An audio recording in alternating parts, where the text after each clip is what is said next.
Speaker.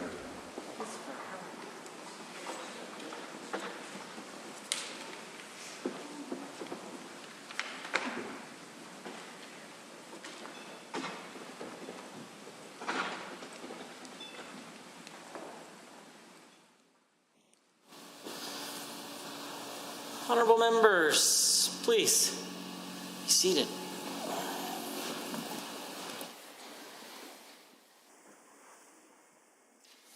Introduction of visitors, introduction of guests, ministerial statements, member statements. The honourable member for Edmonton South has a statement to make.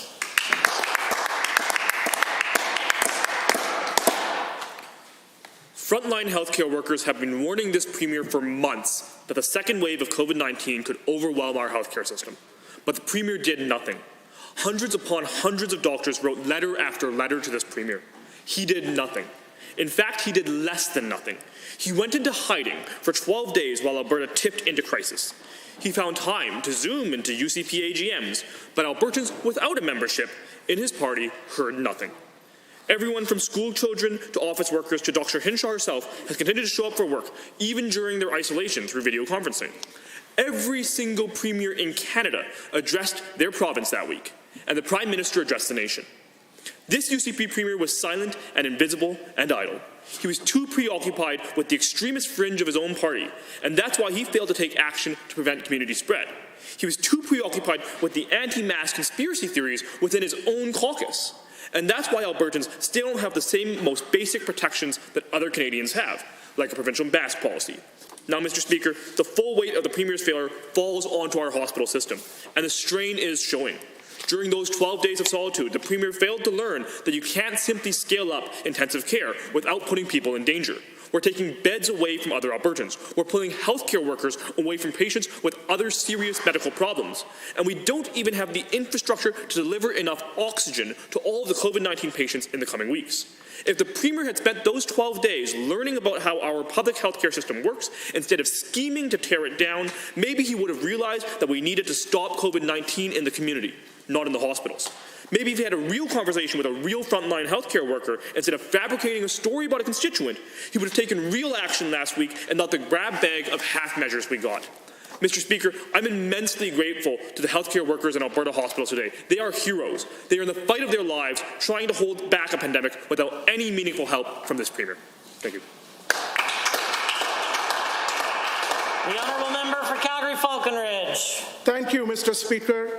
Yesterday was 551st birth anniversary of Shri Guru Nanak Dev Ji. Happy Gurpurab to all. Guru Nanak is also known as Nanak Shah Fakir, Hindu ka Guru, Musalman ka Peer. Nanak was an original spiritual writer, as his teachings were expressed in the form of beautiful Sikh hymns that form the basis of Sikh scripture. In his teachings, there were Kirt Karna, work hard with honest labor. Naam Japo, remember Almighty God, and one Shako, share your bounties. While there are various accounts of Nanak's early life, it's widely accepted the first Guru was born in a small village called Talwandi, now known as Shri Nankana Sahib in Pakistan. His life mission was not self-serving, but rather to work hard to elevate humanity, spirituality, and create a path of virtue and morality for society. This anniversary is important to Sikhs across Canada and across the world, but particularly this year as farmers in India peacefully protest new farming legislation.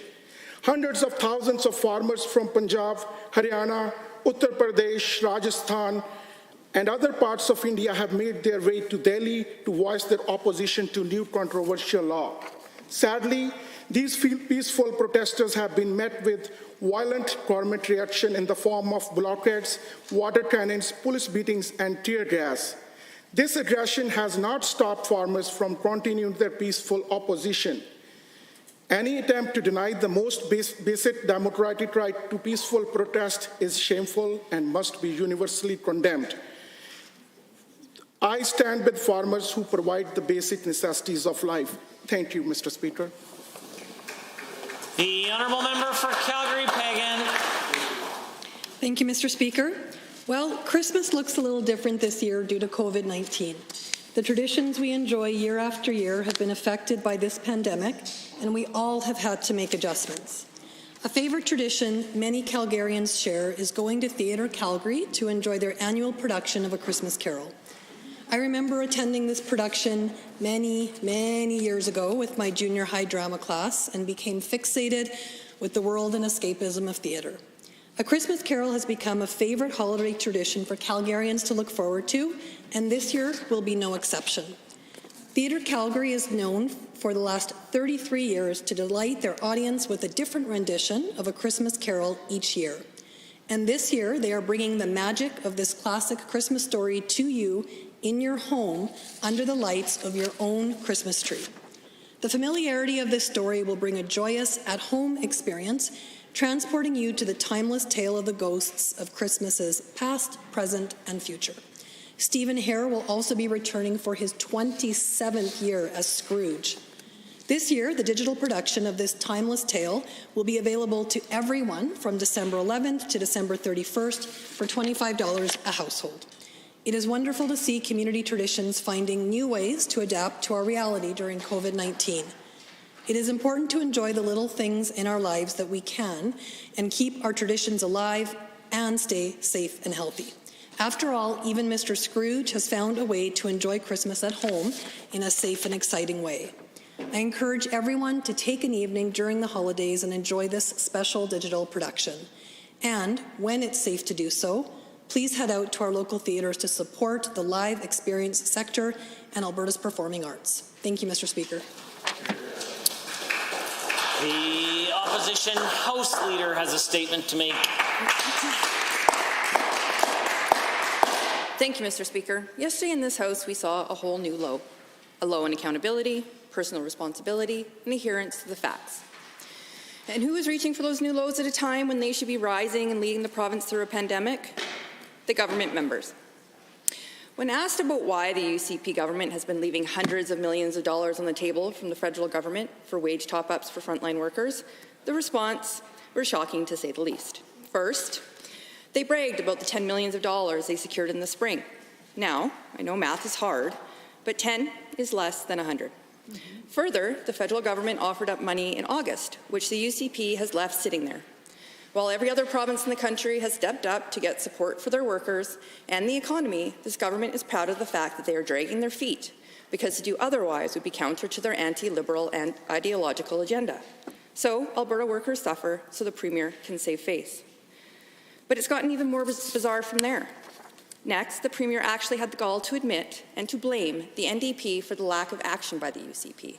The Premier claimed that the delay in money for frontline workers was due to our NDP caucus filibustering a motion that hasn't even been called by his government for debate in this House. To be clear, no one in this House has debated it, ever. Why? Because it is the government that decides when that is called. So, may I suggest, stop misrepresenting the facts, stop trying to create an alternative reality to smokescreen for the lack of action, figure out how to lead, figure out how to govern, and take responsibility for the mess that this government has caused. Calgary North has a statement. Thank you, Mr. Speaker. Our government has accomplished many things since our election in 2019, and we are committed to accomplishing many more despite facing unprecedented challenges. The Alberta government, in consultation with Dr. Dina Hinshaw, is working to determine the best course of action to limit the spread of COVID-19. We are managing COVID-19 in a way that will protect the lives and livelihoods of Albertans. We introduce additional mandatory health measures that will help prevent our healthcare system from being overwhelmed. Our goal is to minimize the disruption these measures will have on lives and livelihoods of Albertans. Mr. Speaker, we are taking a balanced and evidence-based approach because we must focus on both economy and healthcare system. We know that this time is especially challenging for many Albertans. Alberta government allocated over $50 billion in our pandemic response and recovery plan, which includes $500 million to health crisis, $53 million to support mental and health addiction treatment, and $170 billion to community and social services. Alberta's recovery plan was built on creating jobs, building infrastructures, and diversifying economy. We are building roads, bridges, schools, which will employ thousands of workers. Our liquid natural gas strategy, geothermal energy, petrochemicals, and the plastic circular economy is projected to create thousands of jobs. In addition to our job creations and energy diversification, the government contributed nearly $12 million to support innovation at the University of Calgary, which helps establish Alberta as a leader in quantum technologies and bacterial resistance and space radiation and technology. Today, Alberta also set a record for venture capital investment, with new investment totaling $286 million just in Calgary alone. Mr. Speaker, when the pandemic hit, it caused a wide range of difficulties for many hardworking Albertans. It is important to look to the future while protecting both lives and livelihood. The honourable member for Edmonton Riverview. This week, the Minister of Seniors and Housing is co-chairing a meeting with her federal counterpart to host all provincial and territorial seniors ministers. This regular meeting is significant. Being able to chair this conversation is a particular honour and is typically an opportunity to highlight the work of the hosting province. But with restrictions due to COVID-19, people will not physically come to Alberta. However, the situation of seniors in this province still must be highlighted. The crisis of COVID-19 and continuing care hit other provinces first, but it has now charged into Alberta and is getting worse. Just last month, 150 Albertans died in continuing care. These are not numbers. These are human beings who were parents, grandparents, siblings, friends, wives, and husbands. They were loved. Sadly, with the increase of cases of COVID-19, it is going to get worse. That is why Alberta needs to fundamentally shift how it supports seniors. The UCP's record is poor. They have fired the seniors advocate, cut the seniors benefit, and kicked 60,000 Albertans off the seniors drug program. Now the UCP are considering adding more costs to continuing care. And worst of all, the UCP has done little to protect seniors during the pandemic, a clear illustration of prioritizing private corporations over Albertans. One example is the exception list for single-site staffing. There are so many exceptions to this public health order that is rendered ineffective. The spread of the virus by staff working at multiple sites has caused significant transmission. Yet the UCP caved to the interests of corporations who say they can't manage this. Shameful, Mr. Speaker. After 343 deaths of seniors in continuing care, my hope is that every member of this Assembly sees the need to do better. The current trajectory is simply unacceptable. The Premier promised the seniors would be protected by a wall of supports and defence. That protection layer has not been built. The honourable member for Calgary West. Well, Mr. Speaker, we did it. Last week, the City of Calgary voted not to defund the police, but not everyone on City Council was happy about this decision. One councillor even said that this was not over and that the work was not nearly done. He made it obvious that he is preparing to keep fighting. Well, as a 10-year veteran of the street, I am more than happy to take on that fight, Mr. Speaker. So let's take a trip down memory lane, shall we, of the 4-day-long budget debate that Calgary City Council had last week, where this same councillor entered the ring for one final push of his radical defund the police motion. For those who did not have the privilege to tune in to this deliberation, let me bring to light the riveting remarks this councillor said for this House. During his discussion on alternative funding options for the police, the councillor reflected on his family history from Ukraine when he said, quote, "The communist regime in that part of the world completely decimated their culture, and do you know what they did? They invested in secret police and more police," end quote. That's right, Mr. Speaker. He compared the funding or any future funding of the City of Police for the Calgary to the historical funding of the secret communist police in Eastern Europe. The statement further proves how out of touch this councillor is with the city he represents. First, fighting for the police to be defunded, and now making these outrageous remarks. Also, Mr. Speaker, I find it ironic that the mayor of Calgary self-proclaimed himself as a fiscal conservative to justify him voting yes on the initial motion to defund the police. Yes, he himself claimed he was, quote, a fiscal conservative, to end quote. Apparently, doubling property taxes over his tenure and attempting to defund the police means being a fiscally responsible. Who knew, Mr. Speaker? I certainly didn't know that. And to those members on City Council who still want to fight for defunding the police movement, I have one thing to say. Bring it on. The honourable member for Calgary-Curry. Thank you, Mr. Speaker. It is an honour to represent the great people of Calgary-Curry, and it's an even greater honour to do so during challenging times. So I want to take a moment and thank everyone in Calgary-Curry for the sacrifices that you are making under the public health orders, whether it's not seeing your family or friends, working from home in a makeshift office, especially if your kids are at home with you. To everyone in Calgary-Curry, thank you, my family, healthy and safe. Now, as you know, Calgary-Curry is in the heart of Calgary, so that means Calgary is all around us. And like many others, I have family and friends throughout other Calgary ridings. So I also want to thank every Calgarian for doing your part in limiting the spread of COVID. Calgary is definitely all in this together. Now, Mr. Speaker, as you know, I am a fourth-generation Albertan. My great-grandfather often spoke in this legislature, and I've had family here since before Alberta was even Alberta. So to name just a few, if you live in Edmonton, St. Albert, or Sherwood Park, and you've put limits on your social gatherings, thank you. If you're social distancing in Innisfail, Delburn, or Olds, thank you. Your actions matter to me. And if you're using a bunch of hand sanitizer in Wainwright, Bashaw, or Botha, thank you. You are directly helping to keep my family safe and healthy. So to everyone following the health measures across Alberta, your actions are greatly appreciated. It's a sacrifice. I know I've talked to many constituents about the current level of restrictions in place. For some, it will always be too much, and for others, it will never be enough. So for a moment, regardless of your political stripes, the way you vote, or if you even vote at all, take a breath and just put all that aside.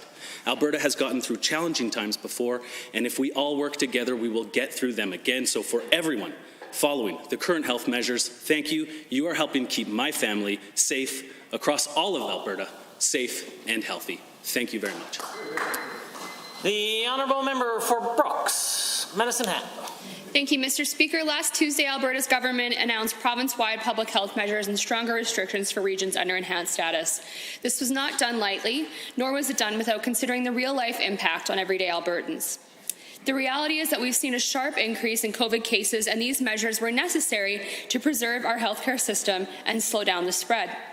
Alberta's government continues to take a targeted and balanced approach to the issue to protect Albertans' lives and their livelihoods. Mr. Speaker, most Albertans have been supportive and understanding of this approach, but we can always count on the NDP to politicize and criticize actions that were taken in the best interest of all Albertans. The opposition continues to twist issues of public health into a game of political ideologies, not once considering the very real implications that a blanketed shutdown would have on Albertans. Mr. Speaker, mental health is something near and dear to my heart, which is why I've never supported a total lockdown. Not everyone has a secure paycheck. Countless individuals and families have their entire life savings tied up in their businesses, and they literally cannot afford to be locked down. The NDP claim to be champions of mental health, Mr. Speaker, and yet they still don't understand the facts that income insecurity and loss of income have a severe negative impact on mental health and are linked to severe anxiety and depression.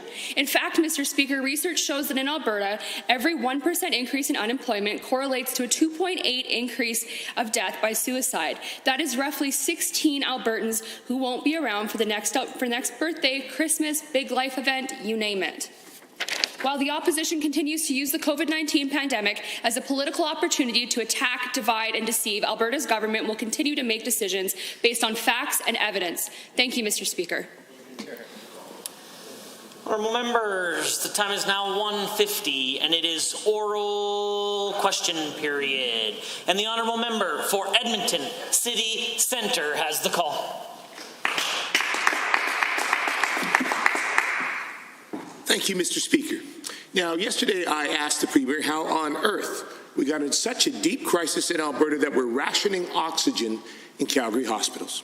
The Minister of Health tried to deny it's happening at all. He said none of that is true. It's continued fear-mongering on behalf of the NDP. But, Mr. Speaker, AHS officials sent a memo to all Calgary hospitals on Friday instructing them to, quote, engage in oxygen conservation measures immediately.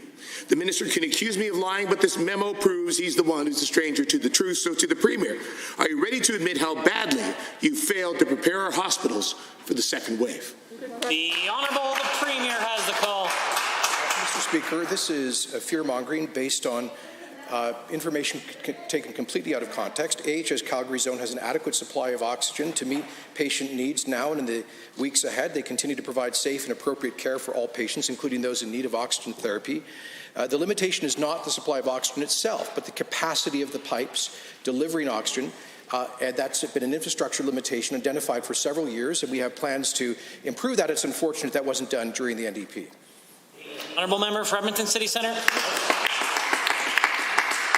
Whether it's the tanks or the pipes, the pressure is because of this Premier's failure to act.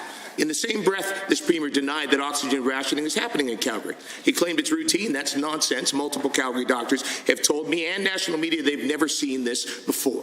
Indeed, the AHS memo specifically states that the rationing is due to the expected increase in demand due to the COVID-19 pandemic. If the minister is struggling to get the story straight, perhaps the Premier can just tell us the truth. Premier, will you admit that there's nothing even remotely normal about hospitals being unable to provide their patients with a proper oxygen supply? The Honourable Minister of Health. I will not do so, Mr. Speaker, because that's not the case. This is, as Premier said, fear-mongering. This is fear-mongering, plain and simple, from the NDP, as we've continued to see throughout the pandemic. It's unfortunate they continue to behave this way. Every time they want to stand up in this chamber and try to scare patients, they keep on being proved wrong, Mr. Speaker. This is not what's happening right now. There's enough oxygen for the critical patient needs that are going to be needed at this time as well as throughout the rest of the pandemic, Mr. Speaker.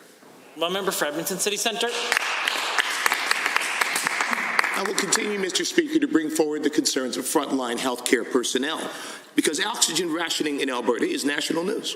But it's only one of the cracks that are starting to show in our hospitals. AHS is setting up intensive care units in non-traditional spaces with non-traditional staff. Their modeling has shown for weeks that a tsunami of Albertans infected with COVID-19 was headed towards our hospitals. But this Premier was too busy listening to extremist fringe of his own party, ignoring their violation of public health orders and thumbing his nose at clear data about the incoming crisis. So to the Premier, we're deep into the crisis now. Are you really going to stand here and claim you couldn't have acted sooner to stop this spread? The Honourable the Premier. Well, Mr. Speaker, where the NDP from day one of this crisis has sought to politicize the pandemic and campaign off of this tragedy, Alberta has been one of the best prepared jurisdictions in the Western world. Mr. Speaker, the spike that we are currently experiencing is being experienced across the Western world, with much higher levels of transmission in much of Europe and the United States under political parties, governments, and policy responses that are very different. Mr. Speaker, we have taken strong but balanced measures to bend down the curve. We ask Albertans to cooperate with those new rules and guidelines. The Honourable the Leader of the Official Opposition has the call. We have the highest number of cases in Canada. That's what the Premier fails to acknowledge. He does say, quote, we don't have it. And that's been the Premier's excuse for not releasing modelling for months. And it was untrue. Today we released some of the modelling that the Premier refused to show Albertans, and it's alarming. 2 weeks from now, health officials project we could have as many as 775 Albertans hospitalized, 161 of them in the ICU, and that's taking into account the Premier's half measures. Premier, if you truly believe it's up to each Albertan to act, why are you continuing to hide this important information from them? The Honourable the Premier has the call. Mr. Speaker, the data to which the Honourable the Leader of the NDP refers is not modelling. I repeat, it is not modelling. I don't know whether she is saying that out of ignorance or dishonesty, but Mr. Speaker, it is the early warning system about which we have spoken many times. These are 2-week projections that AHS always maintains for surges in any kind of a illness, particularly a communicable one of this nature. And Mr. Speaker, the important thing is that AHS is constantly adding additional capacity to meet the growing demand, and we'll be providing more information on hospital capacity in terms of details in the days to come. The Leader of the Opposition. These 2-week projections are information this Premier refused to share with Albertans. They also are from yesterday, after the new half measures were put in place. We have hospitals with oxygen shortages. We have ICU patients sharing rooms. We have doctors saying they are close to triage, and we have hospitalizations skyrocketing. Premier, you've had numbers like this for weeks. Explain, when did you see them spike, and why did you wait before doing anything about it? And most of all, why are you still waiting right now? The Honourable the Premier. Mr. Speaker, we're not waiting, we're acting. In fact, just a few days ago, we announced the most dramatic measures that affect the exercise of basic personal liberties in the history of the province of Alberta, and the NDP refers to that as libertarian extremism. What kind of an Alice in Wonderland world do they inhabit?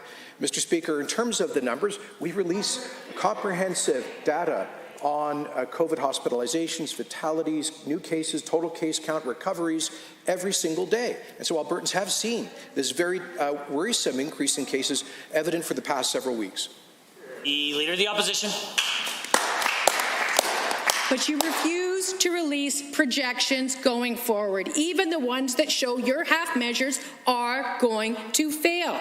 Our province is reporting the highest rate of COVID in the country. Internal projections show it's not working. The Premier's spoken about opening new ICU beds, but Albertans need to understand this. Having ventilators and heart rate monitors isn't enough if we don't have enough staff. As we open new ICU beds, the quality of care is compromised. So relying on new beds is the wrong way to manage this. What we need are stronger measures. Why won't you act now? The Honourable the Premier. Mr. Speaker, of course, opening up new beds is an essential part of the response.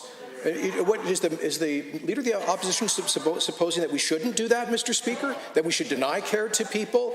That's bizarre, Mr. Speaker.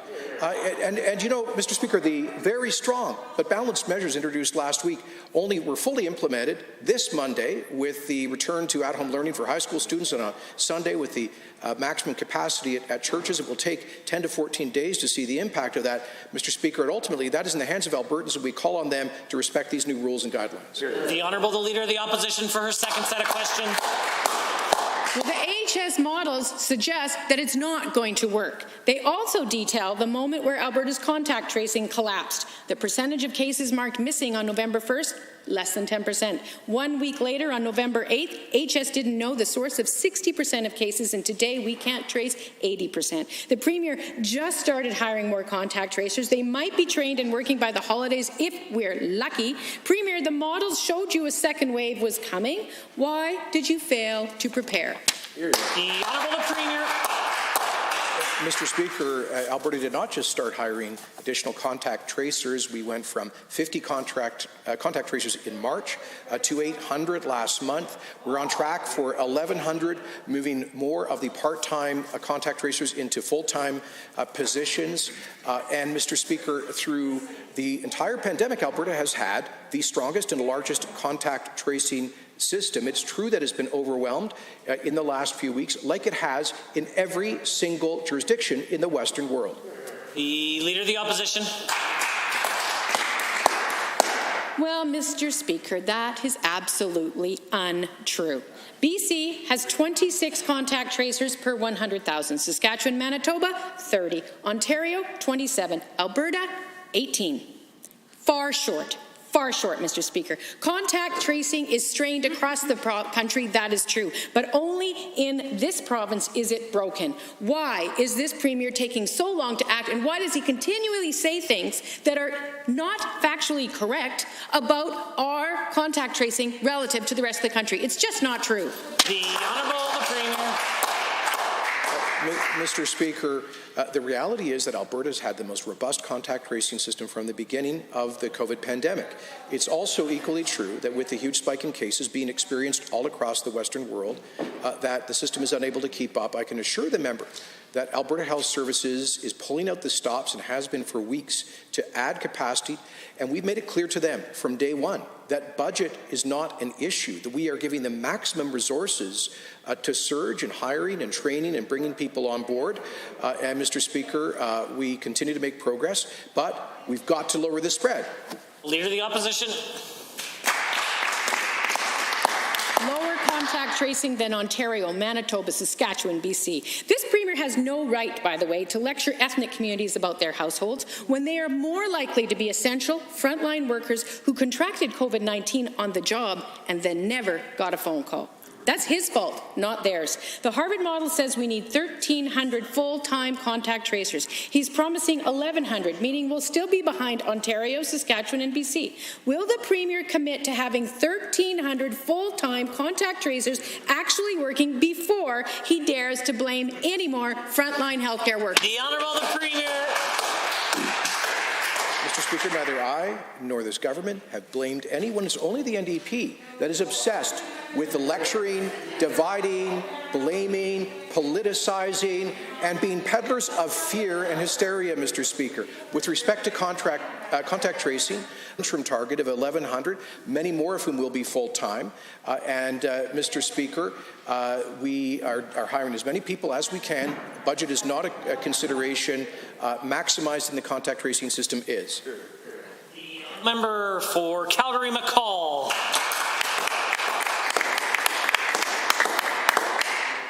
The Premier blamed my constituents in the South Asian community for spreading COVID-19 with zero evidence and threatened to fine them.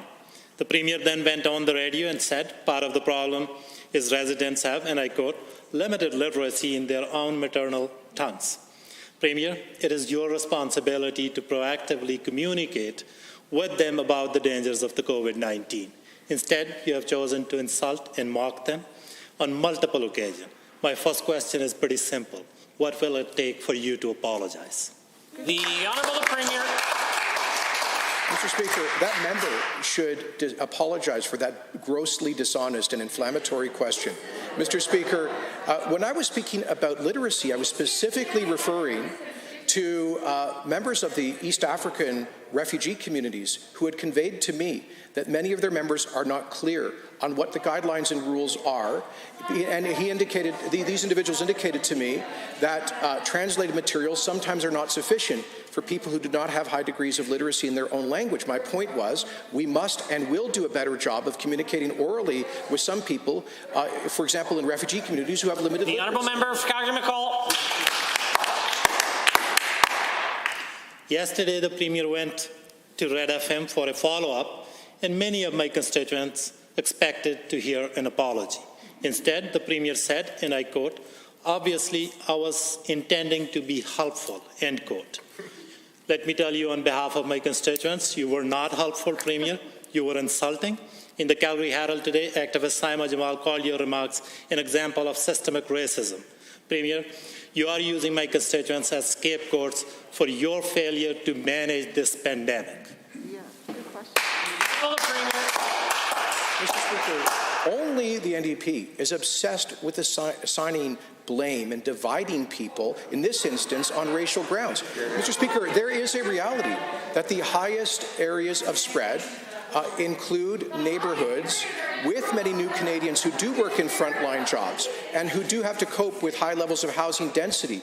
We are reaching out to those individuals to offer self-isolation support, to ensure that they are aware of the sick pay benefits that are available, to ensure that people are aware of the guidelines and in a way that is linguistically relevant to some households, Mr. Speaker. The Honourable Member. The Justice Minister implied yesterday that the cap on outdoor gathering for 10 people is only for social gatherings. That was his excuse for staying silent as 100 gathered over the weekend in Calgary for maskless protest in downtown.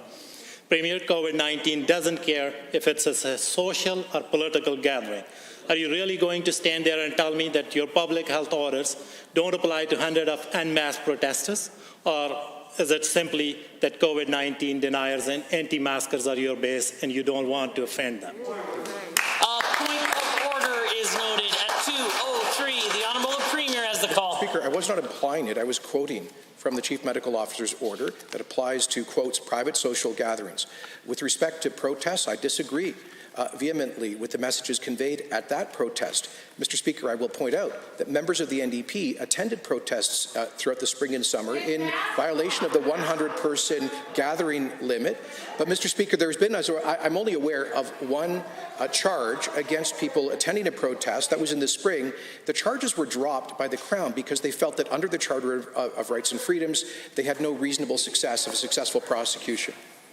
The Honourable Member for Central Peace Notley.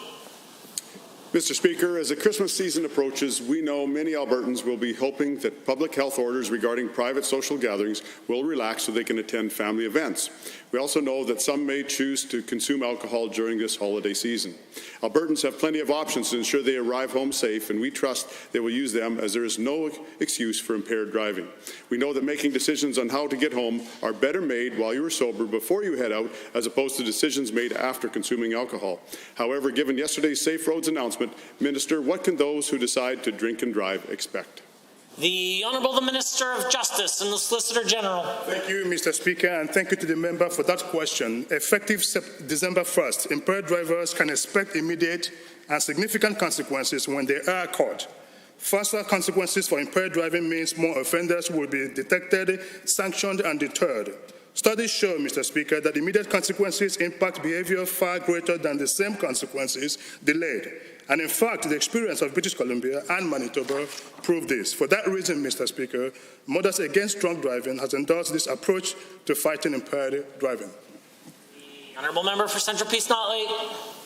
Given that we know impaired driving is a major cause of death and injury for Albertans, and given we also know that provinces like British Columbia and Manitoba have significantly deterred first-time impaired driving charges, and given that we know Albertans have a zero tolerance for impaired driving and that drunk drivers must be held to account for their actions, as do those who drive high. Minister, what will Safe Roads do to enhance the safety of all drivers, passengers, and yes, even pedestrians in the province? The Honourable the Minister of Justice. Thank you, Mr. Speaker. Let me be clear, Mr. Speaker. Those who choose to drink and drive are endangering the lives of every other Albertan in their community. The Safe Roads program enhances the safety of all Albertans by reducing driving offences. This is because immediate roadside sanctions provide serious, immediate, and escalating consequences that deter impaired driving. In British Columbia, impaired driving offences dropped by a third from 2011 to 2018, and impaired driving fatalities by over a half over the same period due to the Safe Roads program. The Honourable Member. Thank you, Mr. Speaker. Given that nearly every aspect of our lives has been altered by the effects of COVID, and given that this global pandemic has placed additional pressures on our court system because of social distancing, not being able to do in-person court, and other changes to the court system to accommodate COVID guidelines, and given these changes have caused delays in timely court processing of impaired drivers, who we can all agree need to be dealt with quickly and effectively, Minister, how will the Safe Roads changes ease the burden on our court system? The Minister of Justice. Thank you, Mr. Speaker, and thank you to the member for that very thoughtful question. Mr. Speaker, using these simple and fast administrative consequences would save lives and restore court capacity. Shifting impaired driving to this program will divert nearly 1/10 of all criminal files. That means fewer dropped charges and more court capacity for other criminal trials. This system, Mr. Speaker, ensures first-time offenders continue to be treated fairly, and it will be cheaper for drivers and more efficient for taxpayers than using the court system while taking impaired drivers off the road immediately. The Honourable Member for Lethbridge West. Well, Mr. Speaker, the worst finance minister in Canada took to the airwaves last night, and many Albertans called in hoping to hear a plan to reverse the finance minister's dismal management of jobs, economy, pandemic. Albertans didn't hear any plan to help them. Incredibly, they did hear that the finance minister is A-OK with a sales tax, downloading more costs onto families and small business. But given this government is the least trusted in Canada, there's no way Albertans are okay with this. So here's a simple question for the minister. Will the minister just roll out a sales tax? It's an easy one. The Honourable the Minister of Finance, President, Treasury Board. Well, thank you, Mr. Speaker. The answer is yes. Right now would not be the time to introduce a new tax. That's the long and short of the answer. But, Mr. Speaker, I'm not sure where the member opposite was at last night. Last night was a budget consultation. I was there to listen to Albertans, to hear their views and perspectives around Budget 2021. It was a very constructive conversation, and I appreciate every Albertan who took part. The honourable member for Lethbridge West. Well, Mr. Speaker, given that the worst finance minister in Canada also last night refused to rule out health care tax, so to the folks at home, the finance minister is toying with the idea of folks paying several hundred dollars a year, and given that the finance minister also supports toll roads and higher income tax, to the minister, will he rule out a health care tax? The Honourable the Minister of Finance. Mr. Speaker, it's interesting that the member opposite would raise every topic that Albertans raised last night to share their perspectives and immediately attribute those views to this government. Mr. Speaker, the purpose of the consultation last night was to hear from Albertans, to understand their perspectives, their priorities, and take advice from regular, everyday Albertans. Again, I thank every Albertan who participated. The Honourable Member.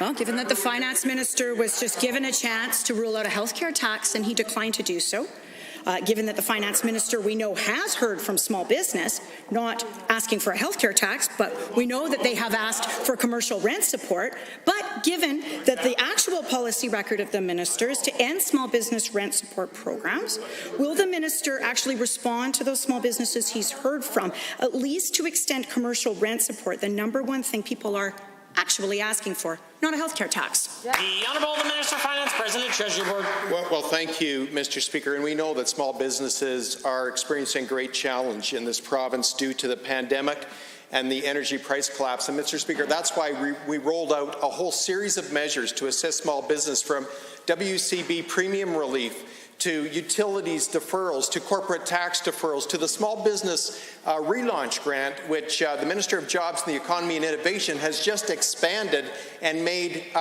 simpler for businesses to receive. Mr. Speaker, we recognize the great challenge with small businesses. We continue to listen. We continue to deliver. The Honourable Member for Edmonton Riverview. 7 out of 10 provinces have signed up for the Provincial Federal Rent Assistance Program. 4 provinces have already announced agreements, and I sincerely hope Alberta is one of the remaining 3. But I'm doubtful, given the inaction of the UCP government, which has refused to work with the federal government and continually leaves available funding untouched. So to the Minister of Seniors and Housing, will you commit to working with the federal government to increase rental supports? The Honourable the Minister of Children's Services has risen. Thank you, Mr. Speaker, and I do want to thank the member opposite for that question. We absolutely know that access to affordable housing is critical, and it's a critical issue for Albertans. Demand continues to grow, and we are absolutely committed to creating a rental supplement program which is efficient and sustainable for Albertans. The Minister has been in discussions with the federal government about this, as all provinces across the country have been. The Honourable Member for Edmonton Riverview. Given that the opposite has happened from what that member said, given that in 2019 the UCP cut the rental supplement program by 24%, and that all signs are leading to further cuts, but the UCP refuses to admit it, as we just saw, and given that Albertans are coming forward with notice of their rent supplements ending, and given that homelessness is growing in Alberta due to this government's mismanagement of the economy, refusal to support Albertans, and their continued cruel cuts to social supports, to the Minister, Albertans deserve to live in dignity and should not be pushed onto the streets now or ever. Will you commit to restoring funding? The Honourable Minister of Children's Services. Thank you very much, Mr. Speaker. We are focusing our redesign of this program on building capacity to serve more Albertans who need rental assistance. Mr. Speaker, Alberta's government is committed to being open about the state of our province's finances. We simply can't continue to spend money we don't have. As part of the redesign, we are absolutely working with the federal government to integrate our rental assistance program with the Canada Housing Benefit. We'll continue working with housing providers and other partners to identify innovative solutions for Albertans. The Honourable Member. Given that Alberta now has the highest per capita case count of COVID-19, and the UCP appear to be completely ignorant of their failure to manage the pandemic, and given the UCP has still not released their report on housing, but given that business advocates, including the Edmonton Chamber of Commerce, have openly stated that affordable housing must be part of an economic recovery, to the Minister, both the evidence of public health and economics show that a stronger investment in affordable housing is needed. Will you end the cruel cuts and invest in affordable housing? The Honourable Minister of Children's Services. Mr. Speaker, the member opposite is absolutely correct. Alberta is facing one of the most challenging times in our province's history. More than ever, low-income Albertans need a rental assistance program that is sustainable and has the capacity, Mr. Speaker, to support those most in need. Mr. Speaker, we will be looking at the rental assistance program and also including feedback and recommendations from the panel on affordable housing review as we make those decisions. The Honourable Member for Drayton Valley Devon. Thank you, Mr. Speaker. The COVID-19 pandemic has created challenging times for everyone, especially for young children and students. Recently, Alberta's government cancelled in-person classes for students in grades 7 through 12, and this decision was made in consultation with public health officials and Alberta's Chief Medical Officer. Switching back to online schooling presents new challenges for students and families, and students are being asked to adjust their learning styles once again. To the Minister of Education, how can the government ensure that students don't fall behind and stay on track to graduate? The Honourable Minister of Children's Services. Thank you very much, Mr. Speaker. And first of all, I do want to thank administrators, teachers, staff, and students for continuing to be flexible and dedicated to student learning through this very challenging time. Mr. Speaker, these new measures are part of a province-wide effort to slow community spread of COVID-19. The upcoming Christmas break presents an opportunity to briefly transition to at-home learning without impacting the quality of learning for students. Students will, Mr. Speaker, continue to receive a high-quality education and will continue to ensure staff and students are safe at school. Mr. Speaker, we continue to rely on the advice of our Chief Medical Officer of Health as we make these decisions. The Honourable Member for Drayton Valley Devon. Thank you, Mr. Speaker, and thank you, Minister. Given that when Alberta's government cancelled in-person classes during the first wave of COVID-19, we saw numerous challenges come forward for students and parents. And given that some students in grades 7 through 12 have special needs when it comes to learning and require additional supports, to the Minister, what additional services are available for students with disabilities during this COVID pandemic? The Minister of Children's Services. Thank you, Mr. Speaker. And I do want to say that the re-entry plan that was introduced by the Minister of Education gave the education system time to plan for unique circumstances. And we do, Mr. Speaker, recognize and support the need for special education programs to continue. There is a very clear exemption, Mr. Speaker, that allows all students with disabilities to continue to get their education needs met in school, no matter what grade they're enrolled in. Mr. Speaker, all superintendents and boards have been made aware of these exemptions, and I do, Mr. Speaker, on behalf of the Minister of Education, encourage parents to work with their child's teacher and school principals on appropriate arrangement for their individual circumstances. The Honourable Member. Thank you, Mr. Speaker, and thank you, Minister. Given that yesterday the member from Edmonton Glenora erroneously claimed that the Minister of Education is compelling grade 7 through 12 teachers to continue to go into schools to teach their classes virtually, and given that it is the responsibility of local school authorities as the employer, not the Minister, to make decisions on working from home arrangements, can the Minister of Education please set the record straight? The Honourable Minister of Children's Services. Thank you, Mr. Speaker, and thank you to the member for the question, because I was also very confused and quite frankly disappointed to see the member for Edmonton Glenora falsely claim that the government of Alberta is making it mandatory for teachers to continue to go into schools to teach their classes virtually. Mr. Speaker, as a former board chair, the member from Edmonton Glenora knows full well that local school authorities have the decisions to make around staffing arrangements. They are the employer, Mr. Speaker. That includes work from home arrangements. Mr. Speaker, all school authorities' decisions must continue to follow occupational health and safety as well as provincial health measures, but those are local decisions. The Opposition House Leader has a question. Well, thank you, Mr. Speaker. This UCP government failed to prepare for the second wave of COVID-19. And now provincial hospitals are being forced to divert resources away from Albertans with serious medical problems. I have heard several reports from frontline workers that actively suicidal youth are being turned away from the Stollery Children's Hospital because the staff they need to receive them and keep them safe have been redeployed. To the Associate Minister of Mental Health and Addictions, why are youth in crisis being forced to pay for your failure to prepare for the second wave? The Honourable Minister of Health. Speaker, as the honourable member knows, none of that is true. Of course, we have begun to respond to the pandemic as early as January and February. Anybody who attends a hospital is going to get the treatment that they need. Of course, especially those who have critical illness are going to get that treatment, Mr. Speaker. Happy to, if there is some kind of a concern that AHS had done, well, Mr. Speaker, I'm happy to get more information from the honourable member about that specific situation. Mr. Speaker, our hospitals remain open throughout our 15 largest hospitals. Right now, their bed occupancy is at 91% right now, Mr. Speaker. We're going to continue to work with AHS, make sure they have all the resources. The honourable member for Edmonton Manning. Well, thank you, Mr. Speaker. Given that Alberta Health Services internal modelling shows that hospitalizations and intensive care admissions will continue to soar for weeks to come, and given that Alberta Health Services is recalling former intensive care workers, training other healthcare professionals to work in ICU, and expanding into unconventional spaces to treat Albertans with severe cases of COVID-19. Again, to the Minister, we know the government's failure to prepare is affecting all aspects of the healthcare system. What will the specific delays and loss of service be for Albertans with mental health and substance use impacts? The Honourable Minister of Health. Thank you, Mr. Speaker. And again, as I've said before in this House, and as Premier said just moments ago, that is not correct at all. What the NDP continue to refer to as modelling is not modelling.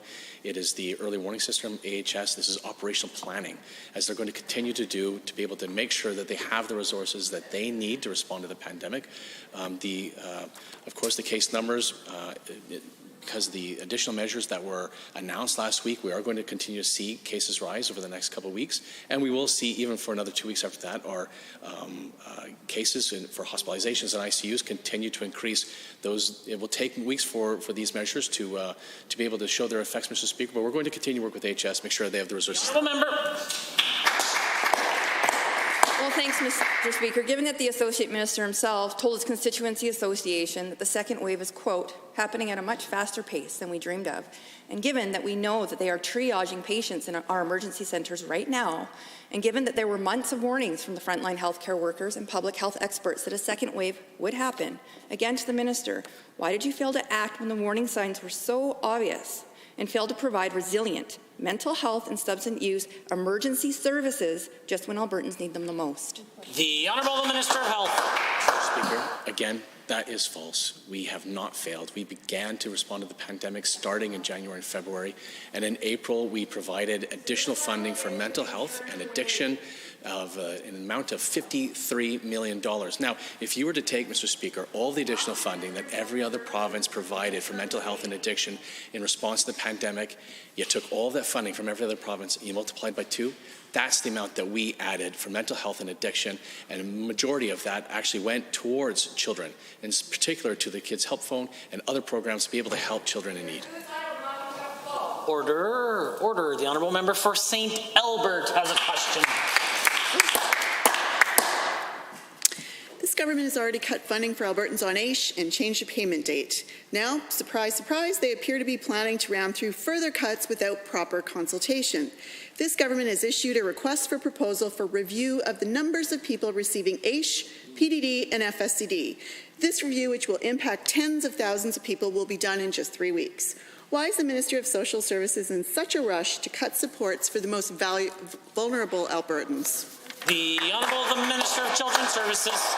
Mr. Speaker, as I have said on behalf of my colleague, the Minister of Community and Social Services, a number of times in this House, the AISH benefits have not changed. This RFP was also not secret, as I know the members opposite would like the public to believe. This was very public. It was on the government website.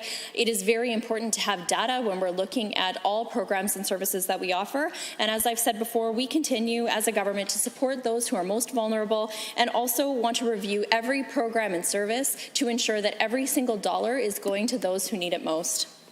Honourable Member for St. Albert.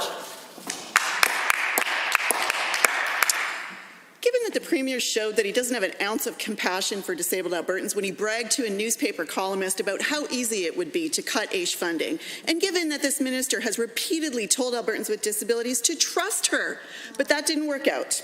And now trust of this government is at an all-time low. And given that now we see plans to make further cuts without real consultation, Minister, I'm going to offer you some help. I'll set up a series of meetings with AISH, PDD, and FSCD recipients so they can tell you exactly how these further cuts would impact them. Will you take me up on my offer?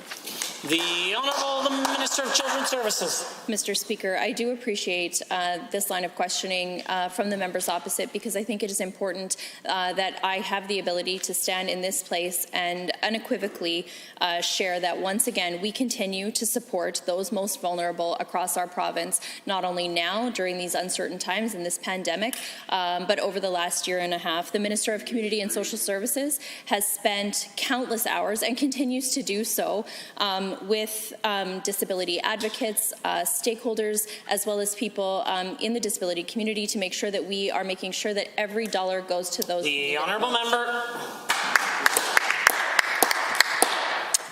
Given that I know you don't support disabled Albertans by doing a one-month consultation, only looking at caseload growth, only using ministry officials without actually talking to the people whose lives are impacted by this, and given that I want to believe this minister is better than her cruel and heartless leader, to the minister, here now, will you commit to resigning if a single person is kicked off because of this RFP?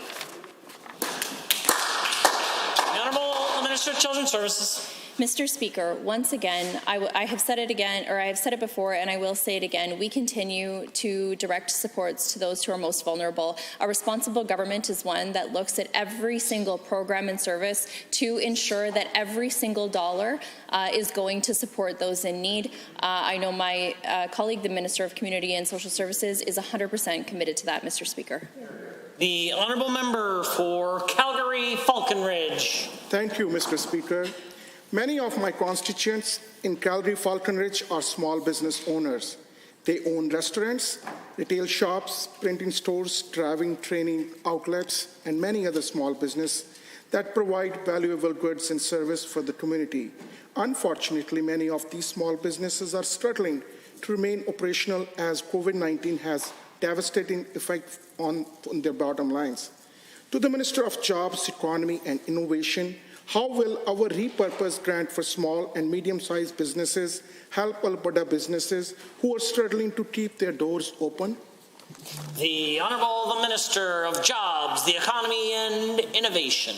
Thank you, Mr. Speaker, and thank you to that member for that question. And I want to thank all the small business owners across Alberta that have gone above and beyond during this pandemic, Mr. Speaker, to keep their businesses open, to keep people hired, Mr. Speaker. Mr. Speaker, people in the NDP right now are heckling small business owners. That's shameful, Mr. Speaker. We have provided supports of over $200 million to small businesses, Mr. Speaker, to help them relaunch. Over 17,000 small businesses have participated, Mr. Speaker, into the first program. Now we're doing a second tranche as well. Small businesses have been impacted by recent health orders, Mr. Speaker. There's an additional $5,000 of support for them.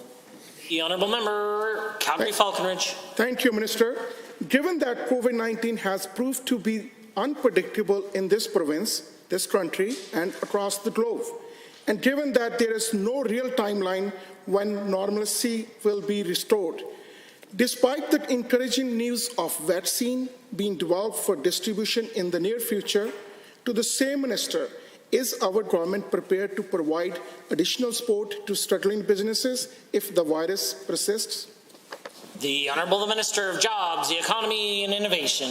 Thank you to that member for the question. One of the things that we've done as well with this new repurposed second tranche of the relaunch grant is we've lowered the eligibility criteria. Initially, you had to have 50% of your revenues impact. We've lowered that down to 40% to participate. That should open it up to an additional 6,000 companies. In the first round, we're going to make it retroactive to capture them. We also have that lower threshold now for businesses impacted by new health orders. Again, Mr. Speaker, we want to thank all of those small business owners out there that are employing thousands of Albertans during these tough times. We're going to continue to be there to support them.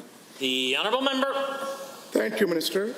Given that small businesses need the support of Albertans more than ever before, and given that small businesses are the places which establish a sense of community as that where people come to interact and enjoy the pleasurable things of life, to the same minister, what can we as Albertans do to support local businesses in our communities, and how will lowering the revenue threshold impact the amount of businesses that are eligible for this grant so Albertans can continue enjoying small businesses? The Honourable the Minister. I think, Mr. Speaker, all of us in Alberta, we can continue to support our local businesses, Mr. Speaker. We can do the takeouts. We can make sure that we go there and support them. When we're looking at Christmas shopping, we can make sure we support those local businesses so that they have that ability to have that revenue to keep people employed during these tough times. The new threshold should have over 6,000 businesses from the first round impacted that will be now eligible. That's a good thing, Mr. Speaker. We're going to continue to have that lower threshold going forward as well. So make sure we can continue to support those small businesses that just keep so many Albertans, employed. And also, they're the beating heart of so many of our communities. We want to make sure that we're supportive of them, and we thank them for everything that they do. I have White Mud on my list, but it must be someone else. The Honourable Member for Lethbridge West. Thank you, Mr. Speaker. Before the UCP was elected, there was a new bridge over Highway 3 planned for Lethbridge. It was in the capital plan, supported by the region. There was a UCP election promise from the leader to build it, but the project is now delayed indefinitely. The 60-year-old bridge needs replacing. Now the government says that if we want that bridge to be made safer, we need to pay for that with tolls. So the Minister of Transportation can just clear this up right now. A simple question to the government. Will the UCP replace the bridge over the Old Man River in Lethbridge and do so without any tolls on new lanes? The Honourable the Minister of Finance and President of Treasury Board. Well, thank you, Mr. Speaker, and I take from the member's question a note of advocacy for the bridge effort, and Mr. Speaker, we will be considering our capital plan in Budget 2021. I know the Minister of Transportation takes great interest in the priorities across the province, and I know that he will give his full attention to this priority. The Honourable Member for Lethbridge West. Given that I did not hear a commitment to not toll the Highway 3 bridge, and given that that bridge is a key transportation corridor, an essential economic link for southern Alberta, it needs additional lanes and other improvements to bring it up to standard for better safety and capacity. Will the government confirm to the people of Lethbridge that new or expanded Highway 3 bridge will not come with a toll for an extra lane in each direction? Super simple. Just say no to tolls for the people of Lethbridge. Yep. The Honourable the Minister of Finance. Thank you, Mr. Speaker. Our Minister of Transportation has been clear that there will be no tolls on existing infrastructure. Mr. Speaker, the member opposite can rest in that assurance. And what I can also assure this House is that the Minister will consider the needs of Lethbridge residents with respect to capital infrastructure. Stay tuned for Budget 2021. Honourable Member. Well, Mr. Speaker, given that the project entails a new lane each way and is an addition to existing infrastructure, given that I've now given the government 2 opportunities to assure the people of Lethbridge they won't be paying a toll on new lanes through the city, and will the Minister of Transportation take this one final opportunity to commit to replacing the bridge and adding the lanes, but not with tolls, and will he put this commitment in writing to City Council? The Honourable the Minister of Finance. Well, again, Mr. Speaker, the Minister of Transportation has been crystal clear that there will not be tolls on existing infrastructure, full stop. But, Mr. Speaker, what were the members opposite doing with respect to their capital plan? They had 4 years to replace critical infrastructure in this province. Mr. Speaker, they failed. Honourable Member for Edmonton. Order. Edmonton Highlands Norwood has the call. 11 Albertans have died as a result of the COVID-19 outbreak at the Edmonton Chinatown Care Centre in my riding. My heart goes out to the families who've lost loved ones. 46 residents and 44 workers have also been infected, and the staffing situation is so bad that they're appealing to residents' families to help run the facility. This UCP government has had months to prepare a provincial staffing strategy. To the Minister of Health, people are dying. It's absurd that already stressed families have to take on the role of healthcare workers. What is your plan? Minister of Health. Speaker, that's why we worked with our continuing care operators in the spring to be able to develop that strategy. And that strategy has been in operation since the spring. We're going to continue to work with those continuing care operators. My heart goes out to all those who have suffered from COVID or lost someone to COVID, Mr. Speaker.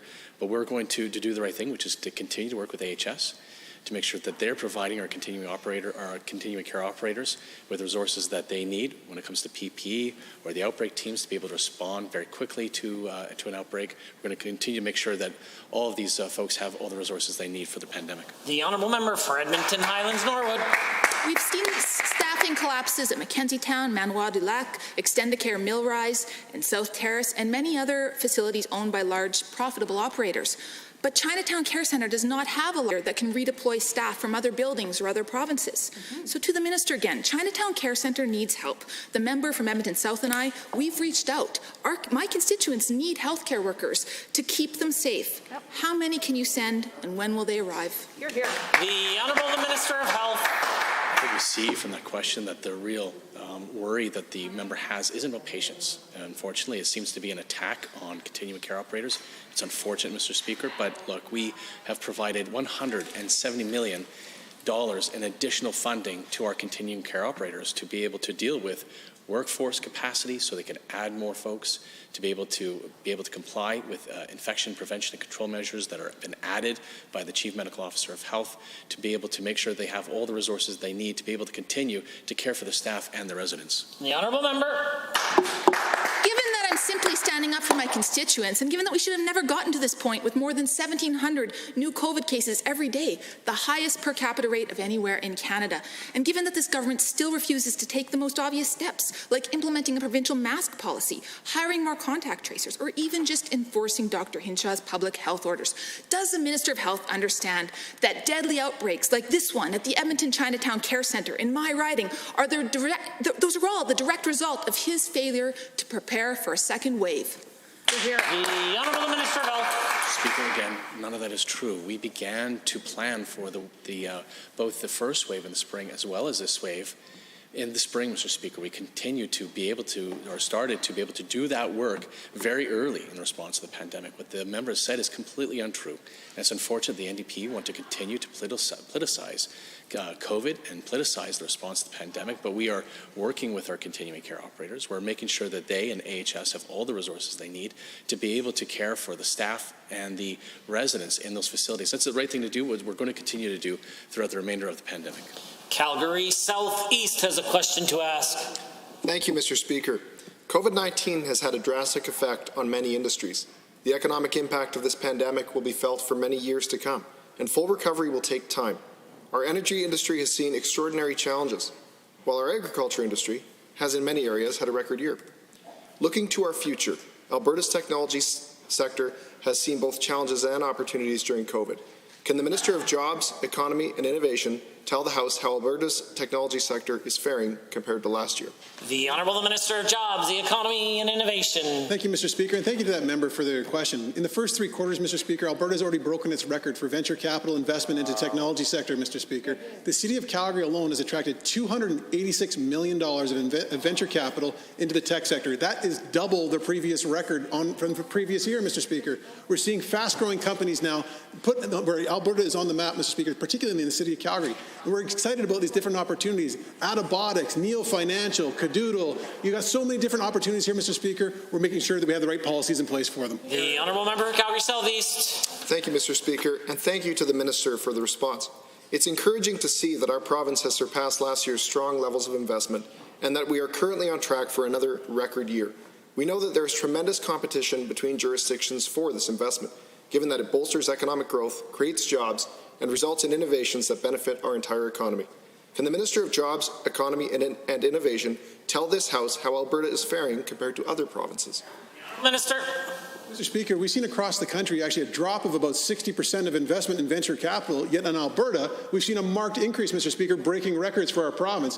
The City of Calgary is in the number 4 place in the entire country now, Mr. Speaker, for venture capital deals. This is a big year for us, Mr. Speaker. Alberta is on the map when it comes to technology and the investments in this area, Mr. Speaker. That's why we made sure we had the Innovation Employment Grant. We have the Alberta Enterprise Corporation investment of $175 million, Mr. Speaker. The job creation tax cut. We have the right policies in place to make sure we have a fast-growing economy of the future.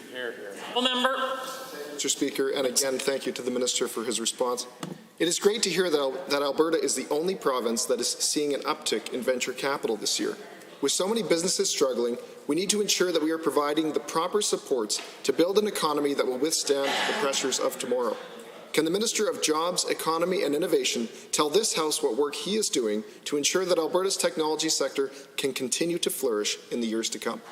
The Honourable Minister. Thank you, Mr. Speaker. We're making sure we have the right policies and making sure we have red tape reduction, make sure we have the right environment, Mr. Speaker, making sure we have the job creation tax, get the lowest taxes in the entire country, the Alberta Enterprise Corporation investment, to make sure we have venture capital investment, Mr. Speaker. Technology sector is here to grow, Mr. Speaker. We're behind them 100%. Honourable Member for Banff, Kananaskis. Mr. Speaker, COVID-19 has been challenging to manage for all of us, and sometimes the smaller communities surrounding the major urban centres get overlooked. The Bow Valley is an example. Despite welcoming millions of visitors even this year, towns like Banff have only 8,000 residents, but the media reported last week that they had the third highest rate of per capita infection in the entire province. So after many phone calls and emails between myself and the Health Ministry, I am happy to report that additional testing is on the way. So can the Minister of Health please provide an update on the details of this announcement?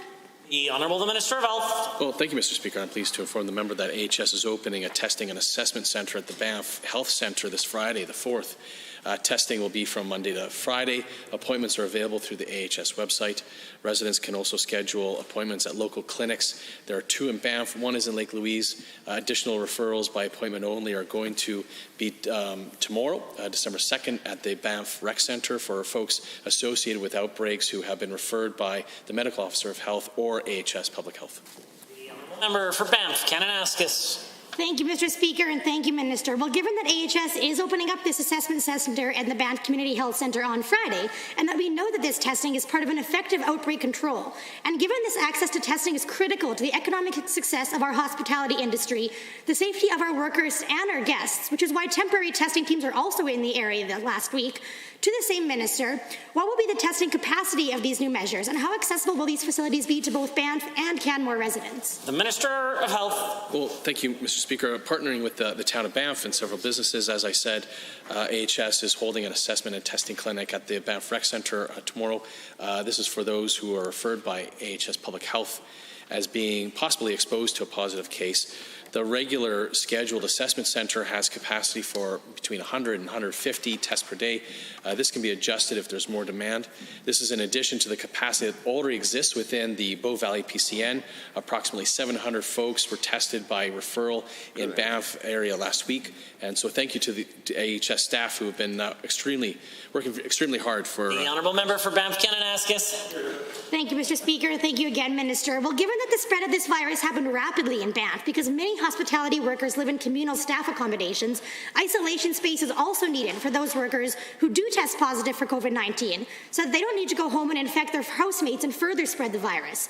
And given that the Banff Centre has offered to repurpose their unused hotel rooms into isolation accommodations, can the same Minister please inform my constituents and this House if this partnership between the Banff Centre, the town of Banff and AHS will go forward?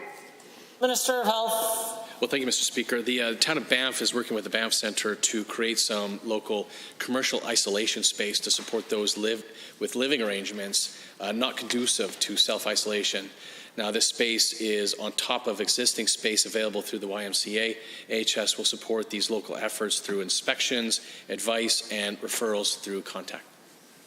Honourable members, this concludes the time allotted for oral question period. In 30 seconds or less, we will continue with the daily routine.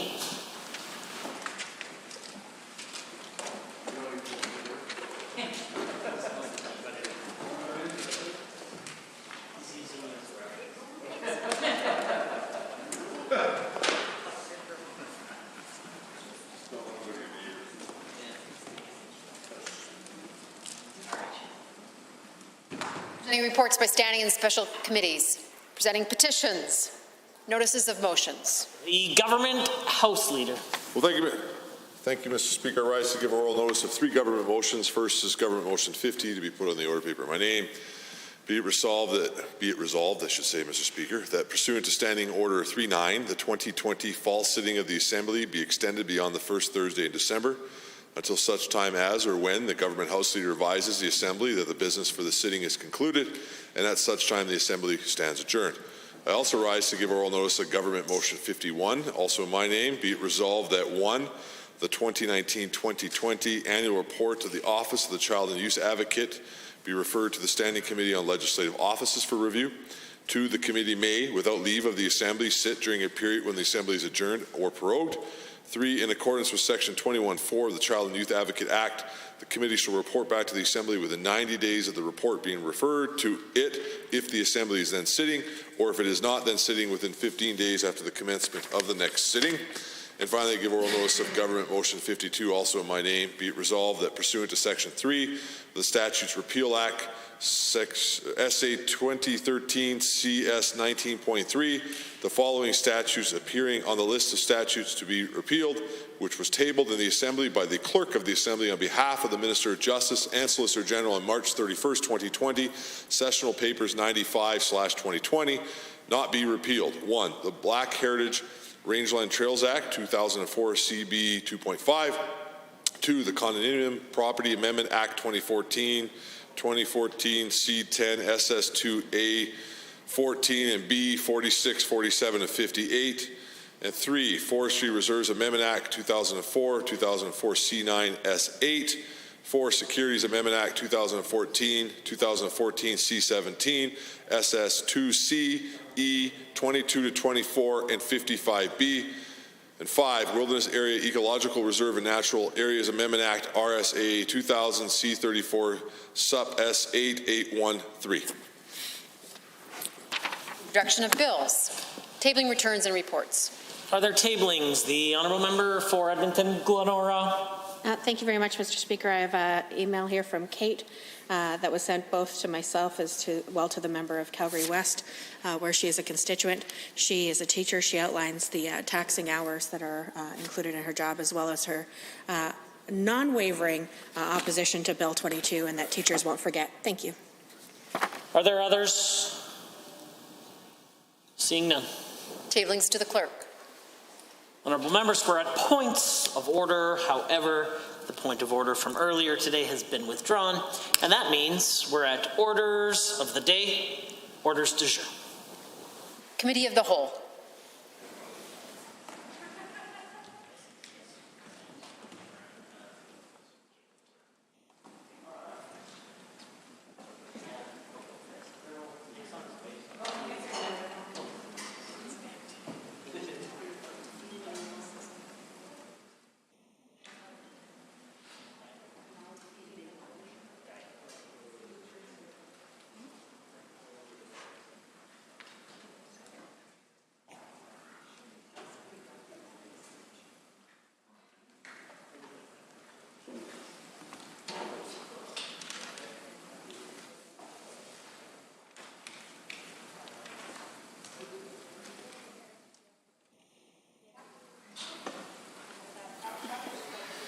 Thank you, everyone.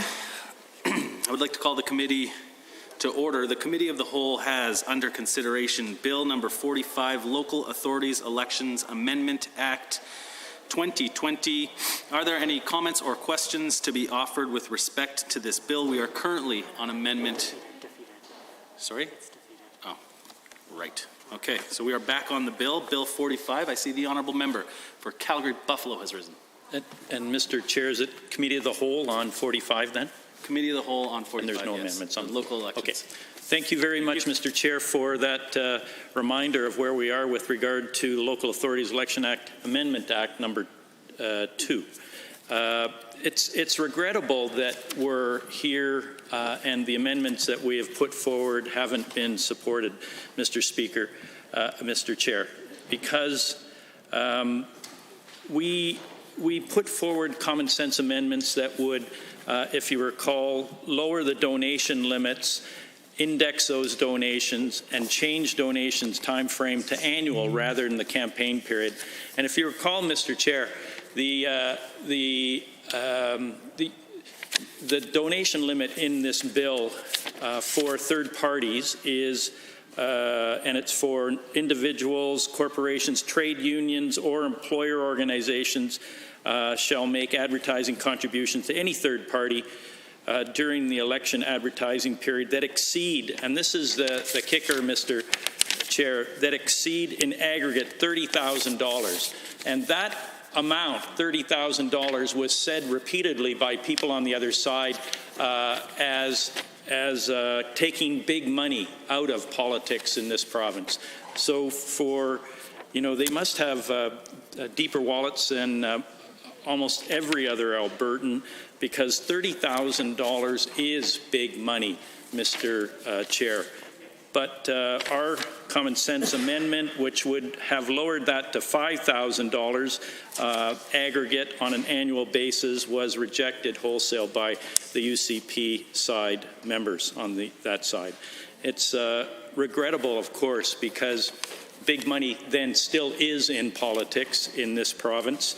And the Mayor of Calgary, AUMA, other organizations weighed in on this exact point, and they repeatedly said that the proposed, and here's a quote, I'm deeply disappointed by the proposed restriction of a $30,000 contribution limit per donor per third-party advertiser.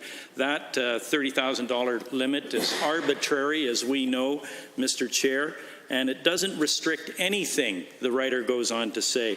It does the opposite, opening local democracy to unlimited dark money based on past experience. $30,000 limit will create an expectation among contributors to donate the maximum amount. I think this writer, being the Mayor of Calgary, knows what he's talking about with regard to that.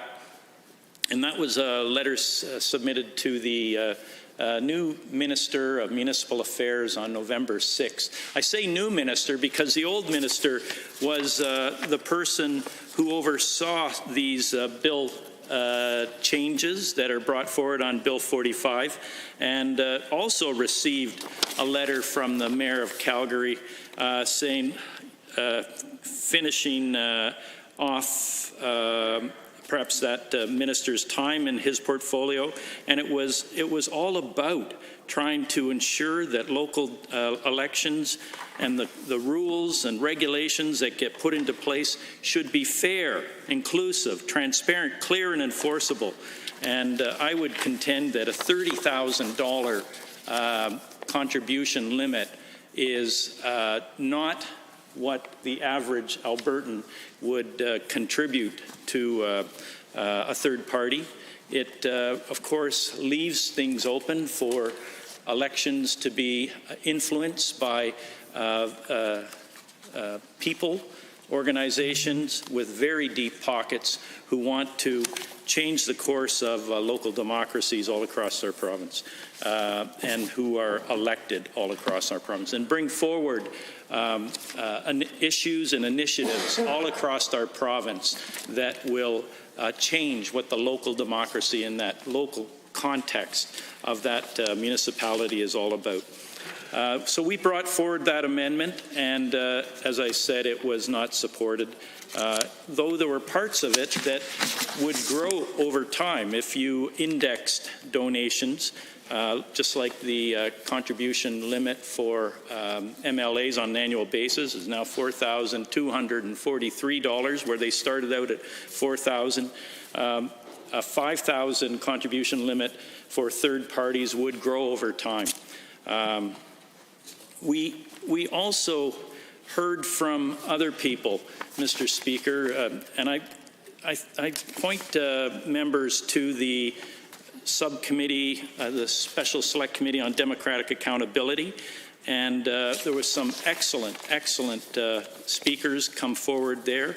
One was Dr. Thomas, and Dr. Thomas, of course, at U of C, agreed with Dr. Lisa Young, also at U of C, that elections have to be fair, principled, and this writer goes on to say that the $5,000 amendment that I put in that was rejected should even be lower. Instead of $30,000, it shouldn't be $5,000, shouldn't be $30,000, it should be $1,000, this writer suggested. And I'll give you the rationale for that, Mr. Chair. $1,000 contribution limit to PACs would be more appropriate. I would support it as a cumulative threshold across all PACs, meaning that that as it is in the bill, you can give $30,000 at this bill proposes to a PAC and then find another PAC and another $30,000. Hold it. I just want to, it's in aggregate, so that's not correct. You can spread your $30,000 out amongst several PACs. What this writer is suggesting is a $1,000 contribution limit would be more appropriate. As a cumulative threshold across all PACs, while also supporting the idea that comparable separate thresholds for contributions could be set for political parties and electoral district associations. The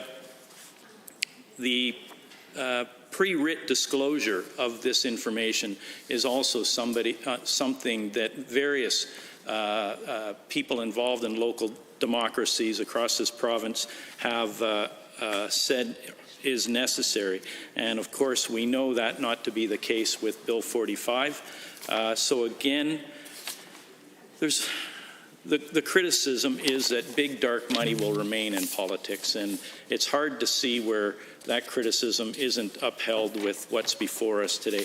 I heard this bill described as a rather thin, light bill with only two things in it, and I haven't touched on the second aspect of it yet, but I do want to now, and that's the harmonization for this electoral period of all municipal elections to take place on the third Monday of October in 2021. And what it does is it takes away the option of municipalities to hold their elections on the Saturday before the third Monday in October. And that just shows you the respect, I think, that previous governments had for local democracies in this province, where they enabled them to have the opportunity to, check the pulse of what their citizenry would best suit their citizenry. Would it be a Saturday election if perhaps there is a reason the community or the people in the community would be, otherwise occupied on the third Monday? Could they do it on the weekend before? And that's shown some good results in the BC provincial election that's just occurred. It was well run. People had the opportunity. There was a lot of mail-in voting, as we know, because of COVID. That opportunity, many people took that opportunity to cast their ballot at their own private residence and send it in. But they also had the ability to have it on a Saturday and to, distance from each other because they could do that on a Saturday and take their time to do that.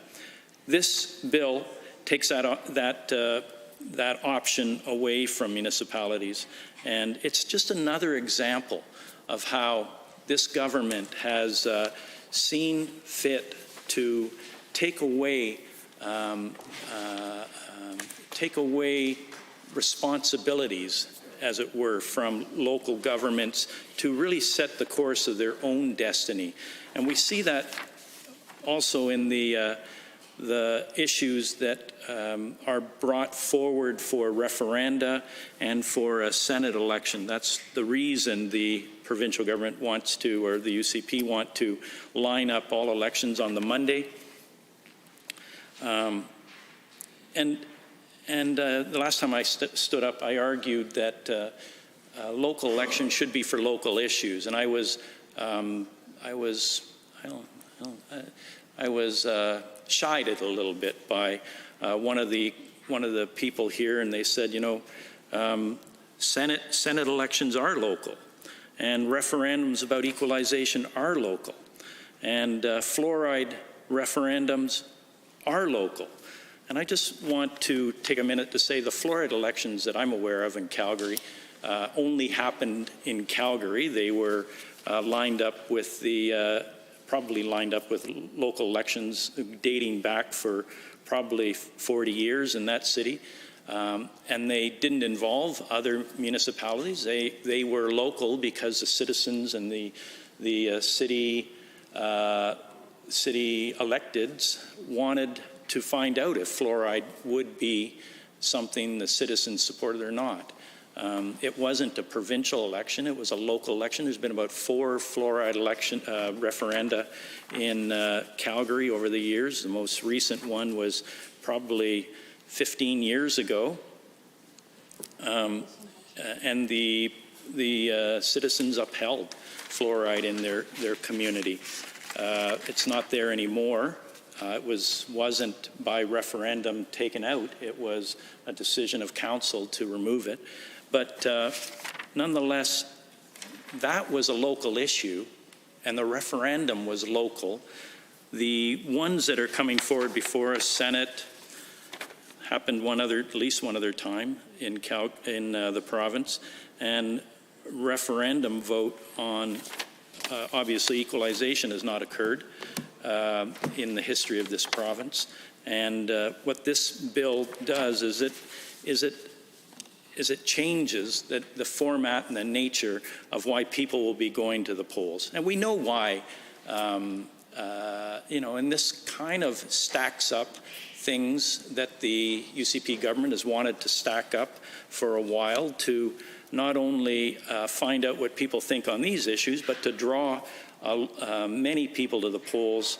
And those coming to the polls will be having several ballots on all of these issues. School board, obviously, Senate election, a referendum on equalization, and for your mayor and local council members. So that's 5 ballots, I think.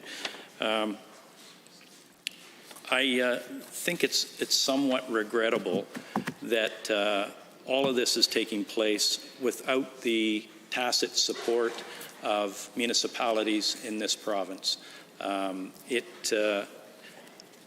If the UCP government certainly wants to hold these things, they have an opportunity either on their own or in 2023 to put them on the same time as MLA elections and premier elections, MLAs. But that's not what's happening. I think the work of the Special Select Committee, though it was for other reasons, has given us information on these very topics. And for the most part, those people writing and appearing before us were of the view that local elections should stay local. And I certainly agree with them. I also know that the opportunity to hold elections on a Saturday is an enabling feature that was granted to municipalities, and the removal of that for this cycle is, again, the government saying it knows better about what should go on, and I don't think that's a kind of a respectful way to treat an important level of order of government in this province. An order of government that, in Calgary's case, and probably Edmonton's too, has been around longer for city status longer than the province of Alberta.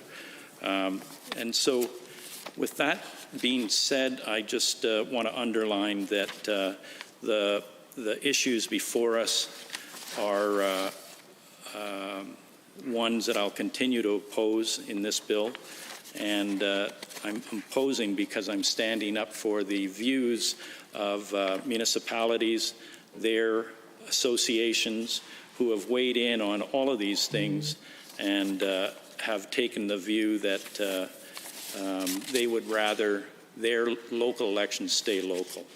The last thing perhaps I want to underline is that not only the Special Select Committee on Democratic Accountability, but there are organizations in the community that have weighed in beyond electeds, and those are Parity YEG or Parity YEG and Asker YYC. They believe in all cases that there needs to be lower thresholds for contributions to not only candidates but also for third parties. They believe that the rules, current rules, and the rules identified in Bill 45 relative to the contribution limits for third parties create a barrier for people wanting to get into politics. They specifically talk about contribution limits for candidates, but you could extrapolate that to know that big money is not would essentially keep the status quo with regard to issues and try and change the status quo, and that women in politics wouldn't be the beneficiaries of those changes. So I want to say those things and continue to express my opposition to Bill 45 and the outpouring of views that have come in both from mayors, associations, and other individuals who have been involved in political science and organizations that are out there to promote the democratic opportunities of women in this province. Thank you, Mr. Speaker. Thank you, member. Are there any other members looking to join debate? I see the honourable member for Edmonton City Centre has risen. Thank you, Mr. Chair. Appreciate the opportunity to stand and rise and speak to Bill 45, the second bill, at least this year. Some might say potentially even the third bill, depending how you want to carve this up or define some of these things, but that this government has brought forward this year dealing with municipal elections in the province of Alberta. And of course, we know we are entering into municipal elections next year. Municipal elections have a huge influence on the lives of Albertans. And indeed, Mr. Chair, we recognize that municipal elections can have a lot of impact on issues that are mutually held between provincial and municipal governments. And it has been very clear from the beginning of its term that this provincial government is very interested in the workings of municipal government in the province of Alberta, that much like so many other areas of our provincial politics, whether those are the areas over which it has direct purview in the agencies, boards and commissions, or the regulatory colleges, or the other pieces, or whether it's our municipal governments, this government is unprecedented in the level of control it wants to have over those functions. We saw that certainly in the conduct and behavior of the previous Minister of Municipal Affairs, now the new Minister of Justice. The incredible condescension and paternalism that he brought to the table in his dealings with municipalities across the province of Alberta, I think was symbolic of the attitude that this government has on so many levels, whether it's dealing with a local school board, whether it's dealing with a regulatory college. But when we are looking at Bill 45, which we are today, which is making further changes to how this government is deciding that things should be conducted in terms of a municipal election, I'd say, Mr. Chair, very clearly with an eye to, as we saw earlier this year, with Bill 29, I think this government wanting to firmly plant a thumb on the scale of the municipal elections next year, this being a government that brooks no dissent and will make use of every lever, every opportunity at its disposal to try to impose its will and its ideology on the people of Alberta.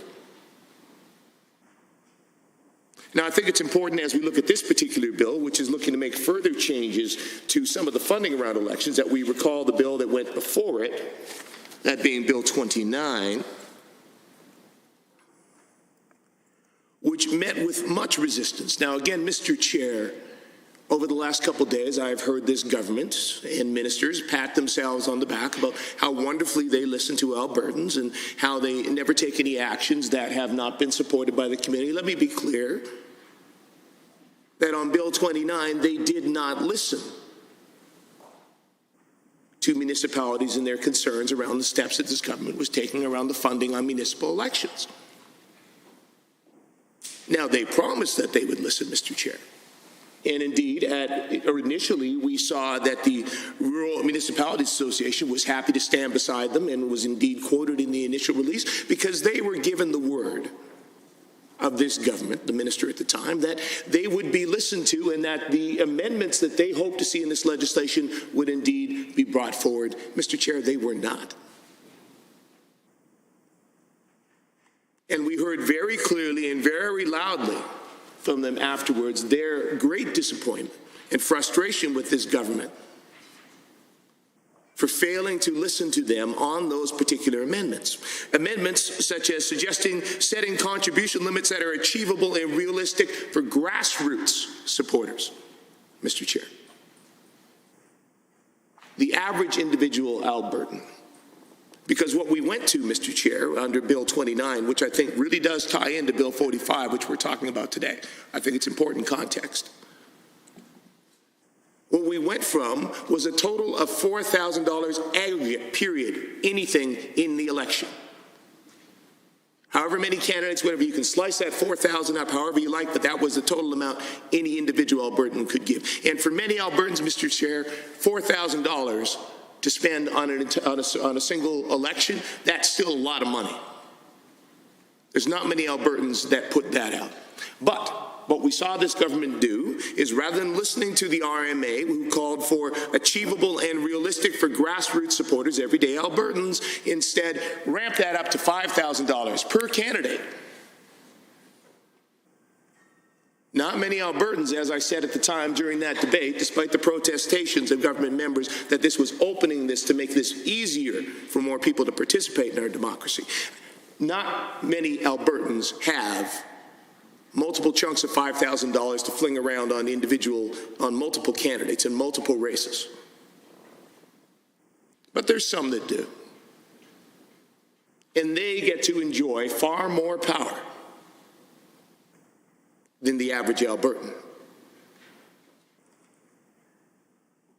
But this government did not listen to the RMA, despite having promised that they would. And indeed, what we see now with Bill 45 is they are making sure they are keeping some nice, big, wide margins for those who have more money than the average Albertan to have more influence and exert more power in that upcoming election next year, on which this government clearly wants so badly to plant a thumb on that scale. Well, we just heard a record member statement today from the member from Calgary West. I'm not sure we've ever heard a member in this assembly take quite a run at that at their local municipal council or a local municipal councillor on the floor of this legislature. Of all the things that we could take time to talk about in here from our constituencies, Mr. Chair, again, but it's clear. This government badly wants to take out certain members of certain councils, replace them with folks that will perhaps be more amenable to this government and will question them less. Now, one of the other changes that RMA was hoping that this government would introduce on Bill 29, and we did not see in Bill 29, and we do not see in Bill 45, was allowing the municipalities to set bylaws for candidates to disclose their full donor lists and the amounts contributed before a municipal elections date in 2021. Municipalities had that power, Mr. Chair, and now this government likes to talk a big game about how they support local decision making, but they took that decision away from local municipalities because they do not want them to have transparency in that election next year. They do not want the types of third parties and others that they are empowering through Bill 45 here to spend these large amounts of money. They do not want average Albertans to know where that money is being spent or or for municipal governments to be able to compel that to be transparent before the election takes place.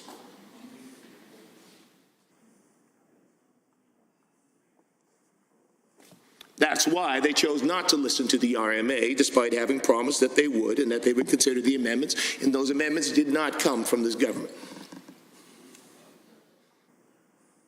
Lastly, the RMA had hoped that this government, and again, this was something they'd asked for in Bill 29, the government did not listen. We hoped that maybe we would see this government change their course and put it in Bill 45. They have not. Making third-party advertising accountable by outlining clear declarations of contributors by limiting the contribution amounts. Now, we do have some limits here. Fair enough. So perhaps they listened to part of this request. But again, what we see is this government is imposing contribution amounts that are far above what the average Albertan can afford to contribute or bring forward. Because this is not a government, Mr. Chair, that is about the average Albertan, as much as they like to claim that they are. It is very clear from what they are putting forward in these bills that they are not about the average Albertan. They're not about providing the average Albertan with transparent information about donations and contributions before they go to cast their vote. They are not about ensuring that the average Albertan has as much influence on their local election as corporations or anyone else that is able to form a PAC and throw in huge amounts of money. But of course, we know what the record of this premier and so many others in this government have been when it comes to PACs. Certainly it has not been a record of transparency or disclosure or particularly reputable conduct.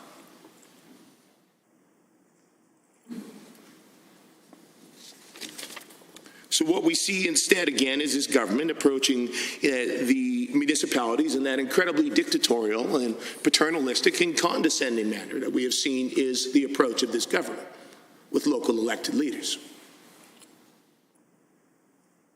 And making changes to hopefully install folks that would be more amenable to what this government wants to do and provide less opportunity for Albertans to have elected representatives that would actually listen to them and would actually work on local interests and would indeed stand up to and question the provincial government when it is appropriate for them to do so.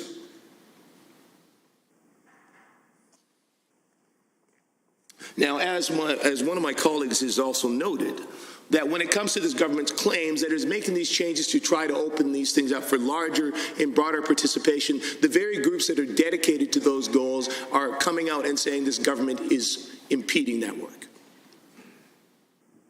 Now, I've been very pleased to see so far in the Edmonton municipal election coming up that we have had a fairly wide diversity of candidates stepping up. Many more candidates of color, many women, members of the LGBTQ2S+ community. This is good to see. But what we are hearing from organizations that are specifically dedicated to making more room for those individuals who recognize that many of those individuals from those communities or backgrounds have larger challenges to overcome in participating in municipal elections. So groups like Parity YEG or Ask Her YYC, which members of this government are proud to stand beside, but apparently are not willing to listen to. Their comments, well, they said this higher ceiling benefits the wealthy and the incumbents that are often male, and they said it's tougher for women because it minimizes the grassroots valuable community experience that many women bring. They note that women are already financially disadvantaged, being in a position where they're usually responsible for unpaid labor and earn less than men across the country, and that they have been hit hard with lost jobs during the pandemic. And they note that municipal politics was at least the most accessible entry point into politics for women. And indeed, I would say that's true for many communities who have been traditionally marginalized and underrepresented in our politics. Municipal government has been the most accessible level, and that has been in good part, Mr. Chair, because often it does not require the kind of hefty financial investment that, at least in the past, was certainly required at the provincial level before we had the opportunity as government to drastically cut and cap campaign spending, donations, actually level the playing field in the province of Alberta. But as the organization's parity YEG and Ask Her YYC are noting, this government seems intent on shoving that money back in. And even at the level of municipal governments that most accessible, what has traditionally been the closest to the ground in many ways, then the most democratic.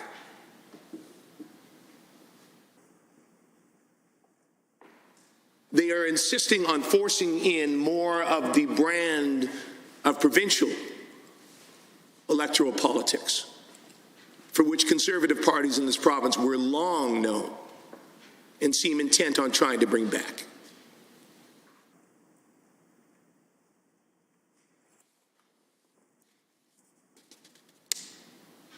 So changing these current rules, according to these organizations whose entire goal, entire raison d'etre is to make more room, specifically for women, but also for recognizing the challenges that are there for other marginalized groups that are underrepresented in our politics.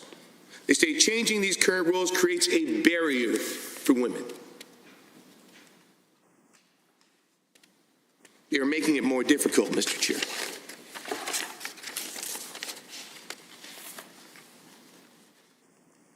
They say the bill reduces transparency, particularly around third-party advertising. Of course, I've talked at some length over the last few days in many bills, at many points of debate, about the lack of transparency from this government. Voted the most secretive in Canada.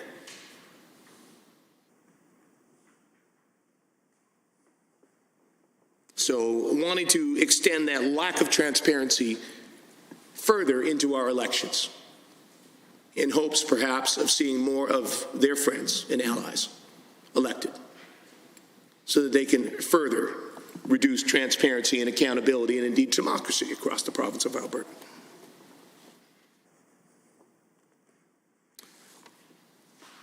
The representative from these organizations notes that, in particular, these concerns around transparency because it has the potential to open the doors to special interest groups.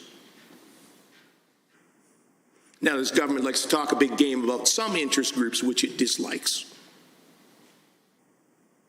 but is more than happy to throw the doors wide open for organizations which it does like, or the ones which supported them in the last provincial election. Because, again, Mr. Chair, this bill is not about furthering democracy. This is about furthering their own influence.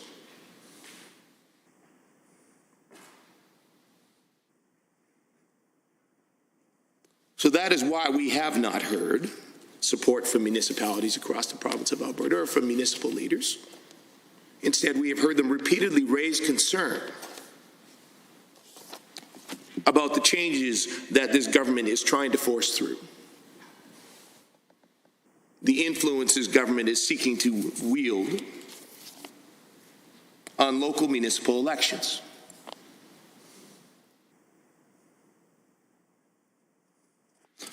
Indeed, we have seen municipal leaders from across the province. I spoke of the RMA, of course, Mayor Barry Morishita, Mayor of Brooks, spoke out quite clearly on his thoughts on this government's changes so far. He said, while we know when most people follow rules, we're very considerate in our approach in running for elected office, but we know that's not the case with everybody. We know that from time to time, people break rules to their own advantage, or perhaps, Mr. Chair, in this case, make rules to their own advantage. But that shouldn't be because you're wealthy or have access to that money, so we think a reasonable limit, contribution limit, Mr. Chair, should have prevailed.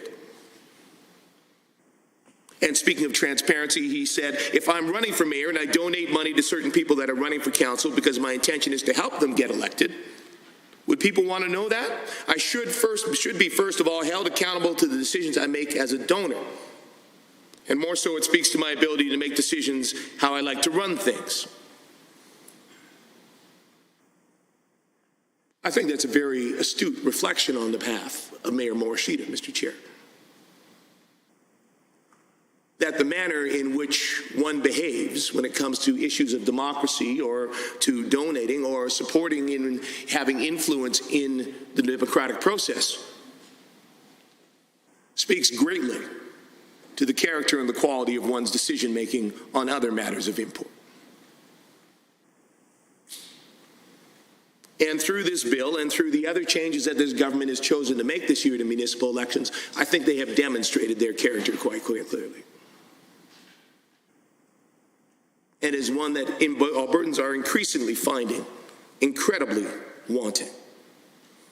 Now, of course, the thoughts of Mayor Morishita were echoed by Mayor Bill Given of Grand Prairie, who described the government's changes as a very disappointing change that people should be very, very concerned about. Every one of us that runs for city council, county council, village council, school boards has a responsibility to let people know who's backing our campaign. But with Bill 29, now with Bill 45, with the wide open door which this government is continuing to leave for various third-party actors and third-party advertising and these other folks to act without disclosure, without transparency, while wielding some very large amounts of dollars, or through other influence through things like referendums or other things that come forward, again allowing large amounts of advertising with very little disclosure. That utterly undermines what Albertans, I think, have been calling for. At least those outside the direct sphere of this government. Thank you, Honourable Member. I see the Honourable Minister of Transportation has risen to debate. Thank you, Mr. Chair. I just want to rise and speak a little bit on Bill 45, the Local Authorities Election Amendment Act. Now, Mr. Speaker, if someone at home was to listen to the last 10 minutes or so, they would think that the NDP in government was the paragon of virtue, that they would never have done anything wrong. Mr. Speaker, Mr. Chair, the previous speaker talked about how their decisions are being taken away from municipalities. He's talking about the terribleness of third-party advertising. He's talking about all these things. But you know what, Mr. Speaker? That honourable member was part of a caucus that sat in this place for 4 years and didn't make any of those things happen. They didn't require disclosure before the election. In fact, here's where I'll give them credit. They invented third-party advertising or third-party support because, of course, their close relationship with the public sector unions, in fact, who are actually part of the NDP and on their board, was probably the biggest and most effective third-party participant in elections for as long as anybody can remember, and the only ones to benefit were the folks across. So now that other people have caught on, and I give them credit for catching on first, there's one thing I got to give them credit for: they were the champions, and they're probably still the champions, but they're just not the only ones now that have third-party groups supporting them. So the fact that now they don't have an unfair advantage, they are offended. They are troubled. They are trying to whip up as much moral power as they can about how terrible all these things that should be done that they didn't do during the 4 years that they were in government. It was fine when they were in government. They didn't ignore it. They looked the other way.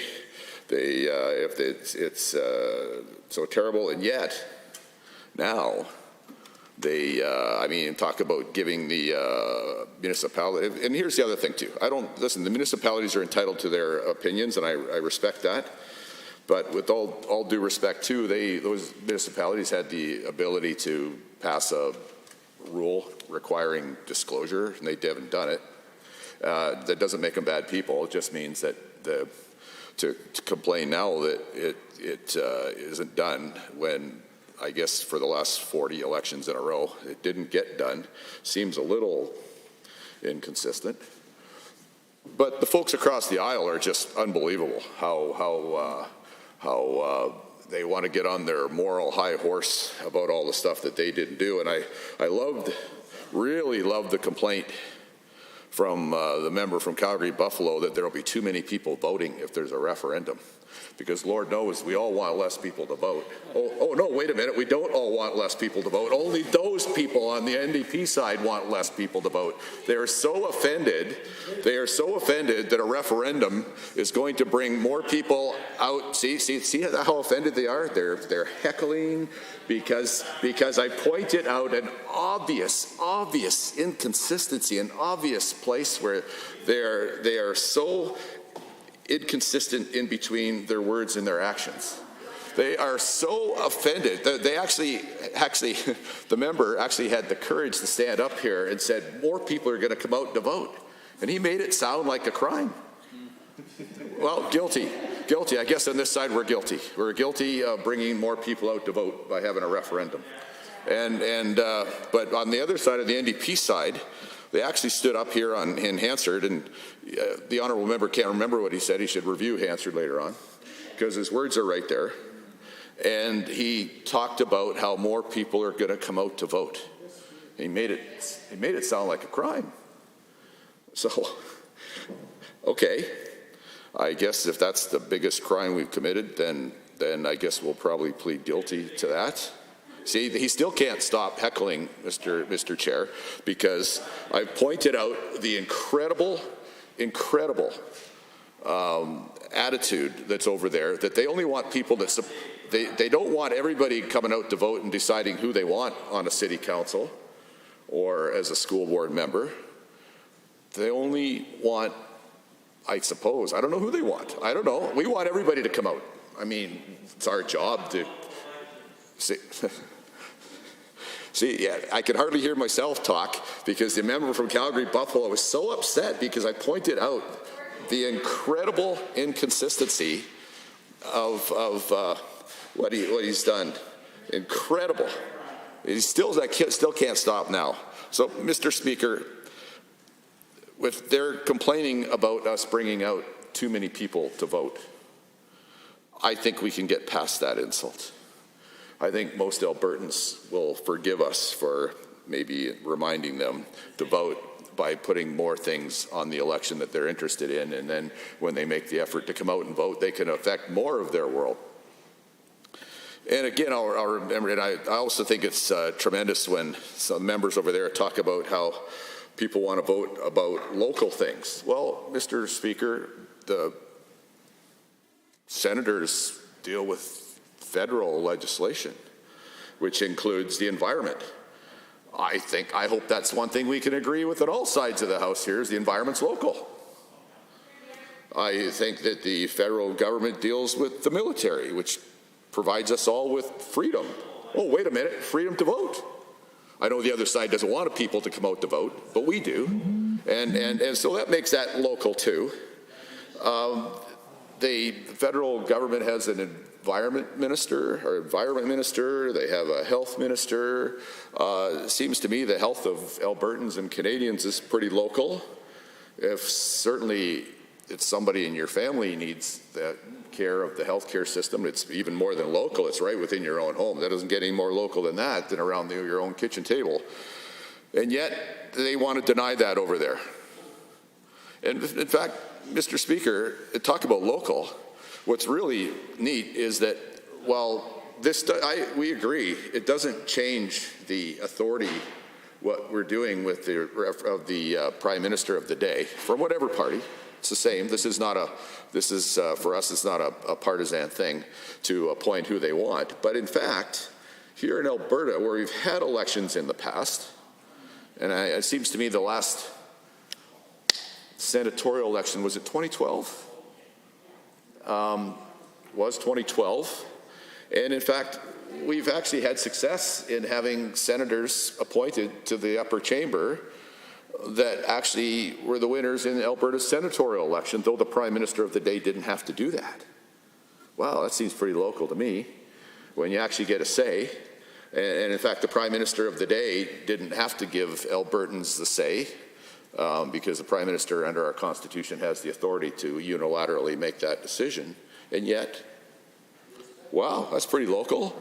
We get Albertans being able to give a hint to whoever the Prime Minister of the day is, who they'd like for her or him to appoint as a senator. So, you know, I guess what you're down to is things that the NDP didn't settle when they were in government. I guess they didn't think it was that important then, but by golly, when somebody else does it, that's, boy, oh boy, they lose their minds. And they don't want, they are offended when people are encouraged to vote. So, Mr. Speaker, Madam Speaker, Mr. Speaker, Mr. Chair, I would just say to that perhaps on reflection, the folks on the other side might want to reconsider, and they might want to support Bill 45. And actually, especially after they made the statement that Bill 45 is going to encourage more people to vote. Maybe they should get on that bandwagon and support this bill. Thank you, Honourable Minister.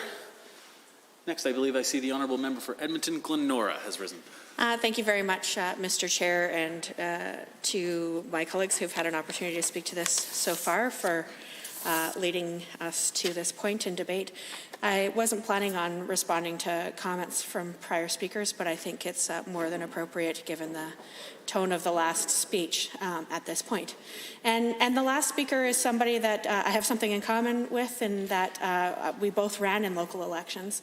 He certainly ran municipally, and I ran in school board elections, and I'm very proud of the work that happened on those elections. I'm proud of Sheila Mckay, who was a retired person.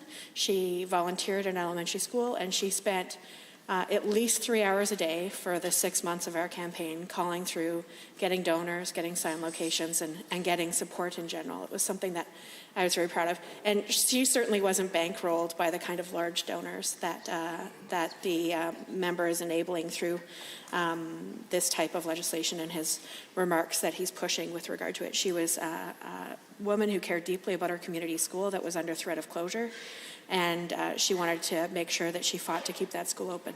I still miss Sheila. She's passed away, but her son, John, is very active as a custodian and a labor leader here in the city of Edmonton, and also fighting for good local community schools and for working people, and I'm proud to be able to continue working with him, although members of the government continue to disrespect the role of local elected labor leaders in working on behalf of their colleagues, their co-workers, in fighting for a more just and fair Alberta. I'm going to touch on a few of the comments that the last speaker made, because I think that he completely tried to twerk and misconstrue the comments of the member from Calgary Buffalo, who he also has in common the past of running in and representing folks locally through local elections, as they both served on the Calgary City Council. What my colleague from Buffalo was speaking to specifically was about the government, the provincial government, trying to interfere in driving a stacked engagement when it comes to this election around specific issues that they think will specifically motivate specific populations that they want to have push for things that they believe in. That's what the member was talking about. Certainly we all believe, on this side anyway, and I hope all members, that we want to see increased democratic engagement. That's why when we were in government, we extended the number of days for voting in pre-election periods. That's why we made sure that you could vote anywhere in the province, not just in your own local riding and your own polling station, that you could vote across the province. That's why in my riding, for example, at the Telus World of Science, there were 3 days of advanced voting. That's why mail-in was something that was expanded. So there are a lot of tangible ways that the government can actually make it easier for people to engage in democracy, including giving more autonomy to municipalities around how they do advanced voting, how they engage people over a prolonged period of time, what day potentially the election's on. For example, we've seen a big trend globally in accommodating weekend voting, because we know that a lot of people work Monday to Friday. Many work Saturday and Sunday as well, but if both options exist And many do have Saturdays available to spend more time engaging in things like voting. And I can tell you, TELUS World of Science, West Edmonton Mall, and I'm sure their counterparts in Calgary, as well as many other places throughout the province, saw really big numbers on the weekends in the advanced voting in the last provincial election. Those are the kinds of things that the government truly cared about, ensuring that everyone had an opportunity to engage in local decision making, that they were enabling. But instead, they're really focused on this third-party, two-tiered advertising. If they wanted to truly focus on fair and just and high turnout elections, they wouldn't have fired the elections commissioner. They wouldn't have made one of their first very vocal bills around democracy, around the eliminating of the role and the person in that role who was investigating their own leadership campaign. They wouldn't have had somebody proudly defending being a kamikaze candidate in their leadership campaign. They would be making sure that they are bringing means and mechanisms in place so that local decision makers can engage locally and that it's easier for them to vote, instead of making it easier for big money to work its way back into local elections and to really dominate it. There have been some graphs lately at the member for Calgary, or Edmonton City Centre rather, was talking about the number of folks who are stepping up, expressing their interest in running in the next municipal election here. And there have also been some analysis on the current councillors and where their donations primarily came from. And it ranges from 0% to, I believe it's 99, it might be 95, but near 100% of money coming from corporate and union donations for some councillors. And it really highlights that the fact that we have significant work, I would say, in terms of local elections to make sure that we create a more level playing field. I, too, am excited to see many people stepping up and putting their hand up, wanting to run for the first time ever, and instead of this government finding ways to make it easier for people to vote in the election, they're trying to find ways to ensure that third parties can ram through their big referendum questions and really push people to one specific political bend. I also want to say that RMA and AUMA represent local officials, and I think that they've done a good job highlighting some of their specific concerns as it relates to the erosion of local decision making and these specific initiatives through this bill. I'm going to take a few more minutes. I did mention Sheila, but I also want to say that the other people who helped considerably on my first school board campaign, one that I would say was rather successful, we won with a significant margin, and we were running against an incumbent, and we weren't sure that that was likely to be the outcome. And there was Claire, who door knocked with me at least 2 days a week during that period of time. She's somebody who actually had been a page in this place, and because there were rules around not being involved in partisan campaigns, but there weren't rules around being involved in local campaigns. She was able to, and she cleared it with her supervisor, to be involved in a local school board campaign.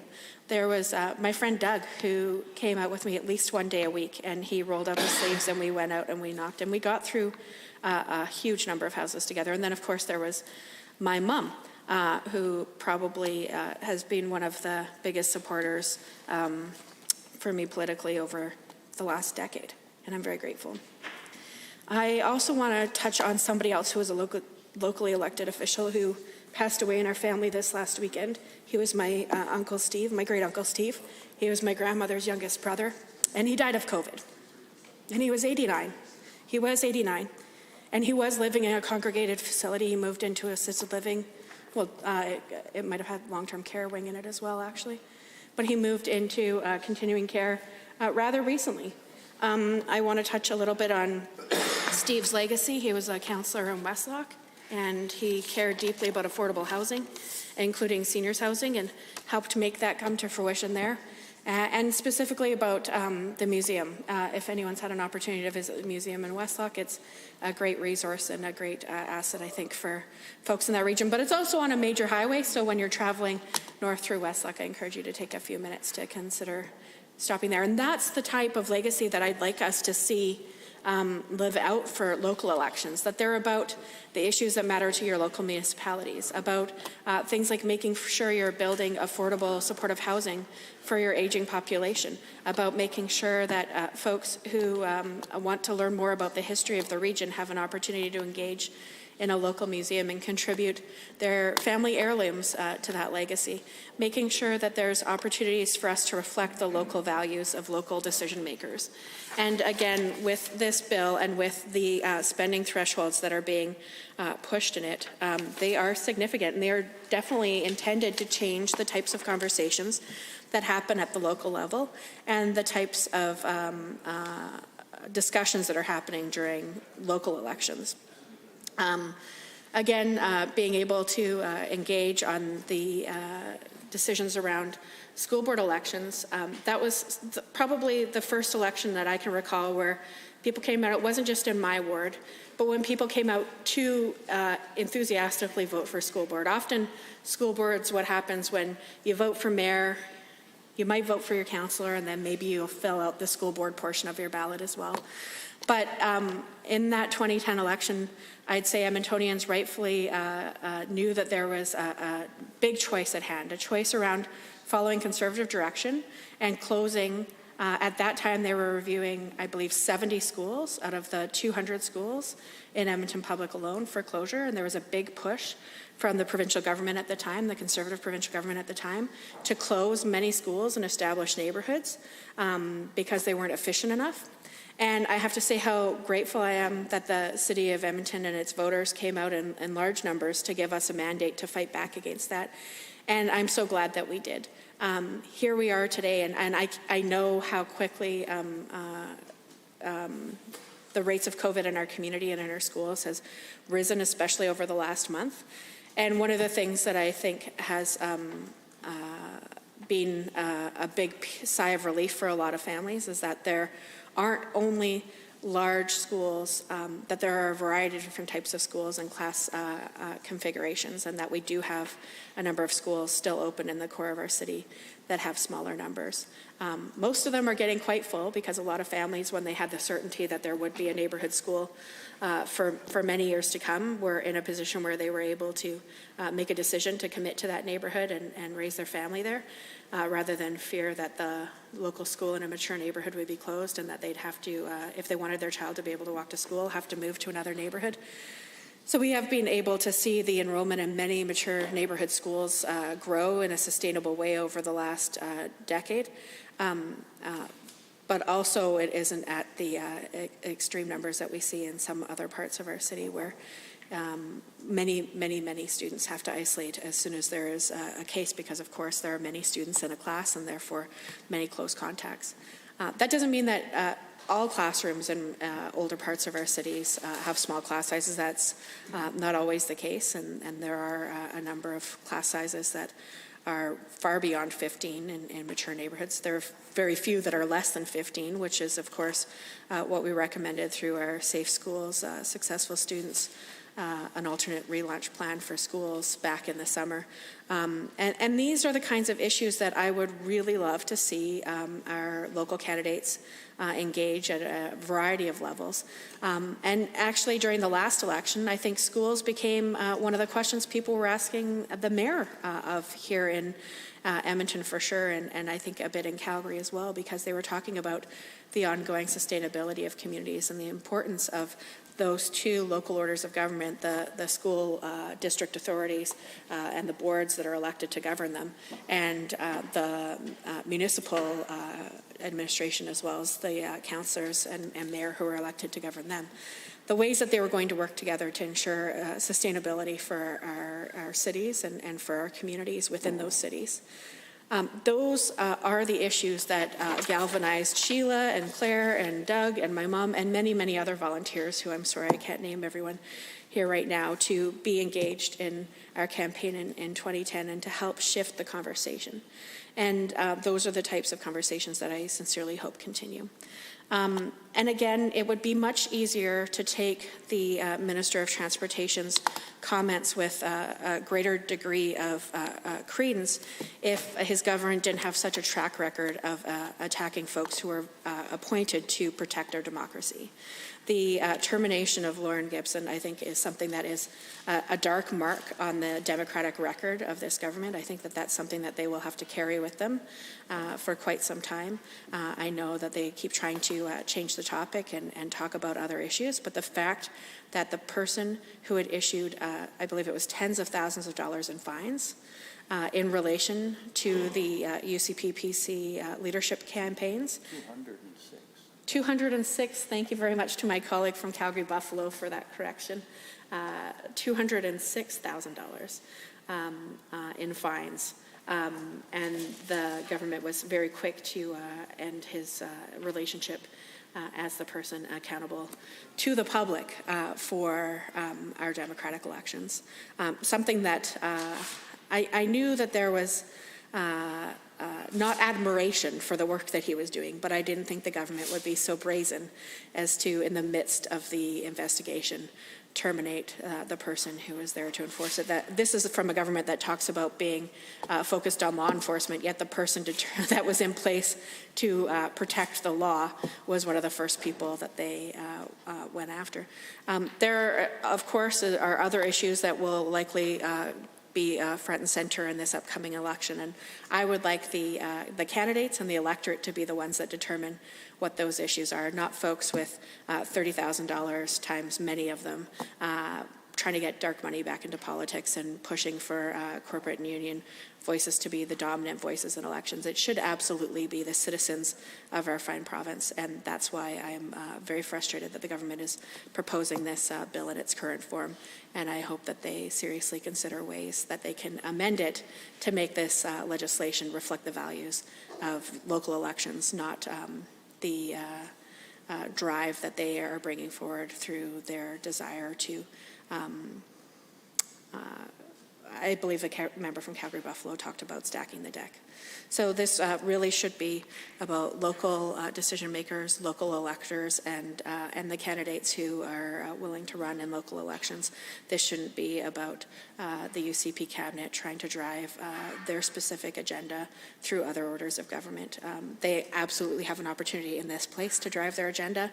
They are demonstrating that every day through the rollback and very regressive decisions they're making when it comes to labor law, through the very regressive decisions they're making when it comes to health care and education, through the cuts that they are executing in terms of cuts to individual supports for students with disabilities, whether it be in the early years or whether it be in the later years.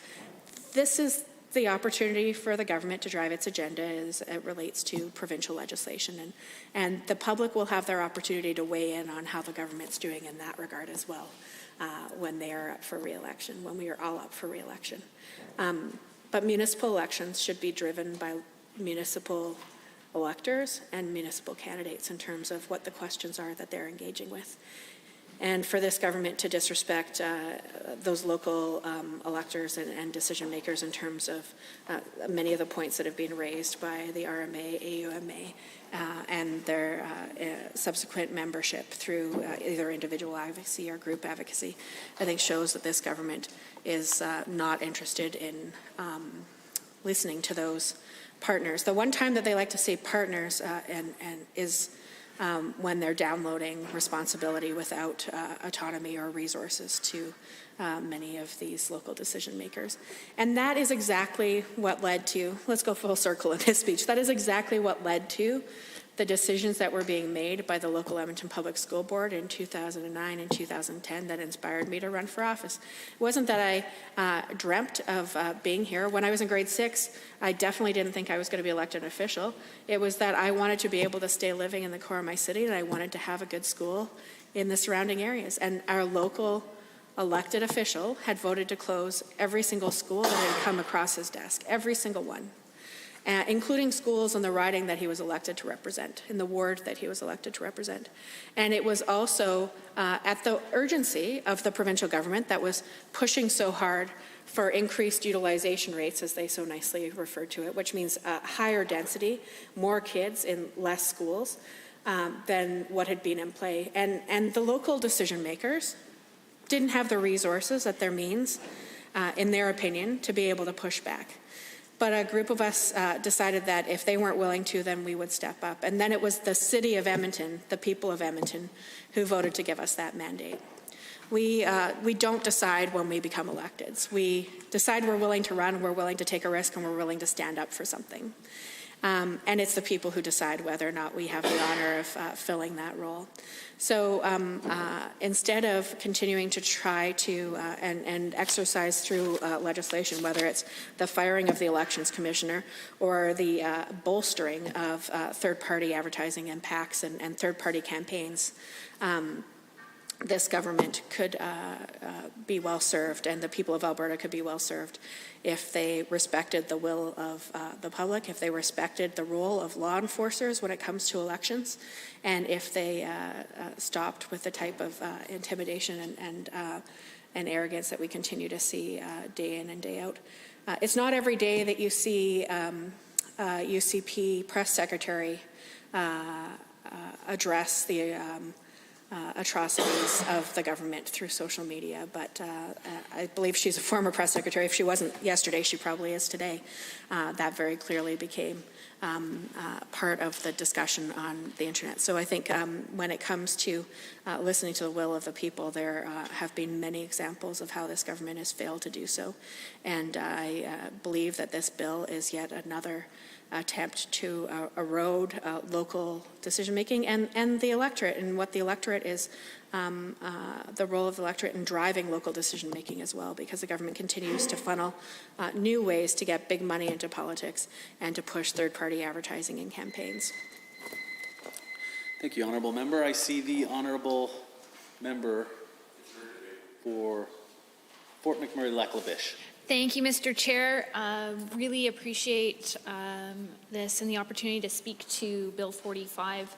Fun fact, one of the things that got me most interested in politics as a child, and really it was as a child, was Senate. I had done some research in grade 6, and I found out that Alberta was severely underrepresented in Canada's Senate. And I did an ample amount of research on this and really had some problems with it, and so started digging in and doing more and more research. And when I got to university, decided that I would further study this issue and got really involved with the concept behind a Triple E Senate, the equal, effective, and elected Senate. And this is something that guided a lot of my thought processes. It was something that I wrote lots of papers on in university, and it was something that was really important to me. And I remember when the first time I met the late Senator Burt Brown, and chatting with him about some of the early drives he did towards working on the Senate election with former Prime Minister Brian Mulroney. And I remember being really taken aback by how much work he had put into it, and explaining how difficult it was, and how proud he was that the province of Alberta and the government of Alberta at the time helped by having the Senate elections coincide with the municipal elections to really help drive the issue and give them a forum. And fast forward a little bit, and there was a Senate election when I was in university, and I remember getting really excited, and I actually campaigned for a couple of the senators that were running, and one of them being Betty Younger, a former senator. And it was pretty exciting to get involved and really be able to geek out, but to prove and to show and to talk to Albertans and connect with Albertans about this important role. And I've had the opportunity to have conversations with Alberta's current elected senator, and Doug Black, the Honourable Doug Black, and he's really an effective communicator. He is such an amazing representative of this province, and it's not to say that the other senators that represent this province aren't good representatives of this province. I believe that Senator Simons is definitely a great advocate for our province, but there is something about having that tie to the people, being chosen by the people, and being accountable to those people, that I believe makes those senators that much more effective at their role. They have a mandate from the people, and it is that mandate that clearly drives Senator Black to do the amazing work he does. He recently did a virtual tour throughout Alberta, and one of his stops on his virtual tour was in my hometown of Fort McMurray. And it was something that was really amazing to me to see a senator engaging in this way, because I had very rarely seen this, and it's directly related to the fact that Prime Minister Stephen Harper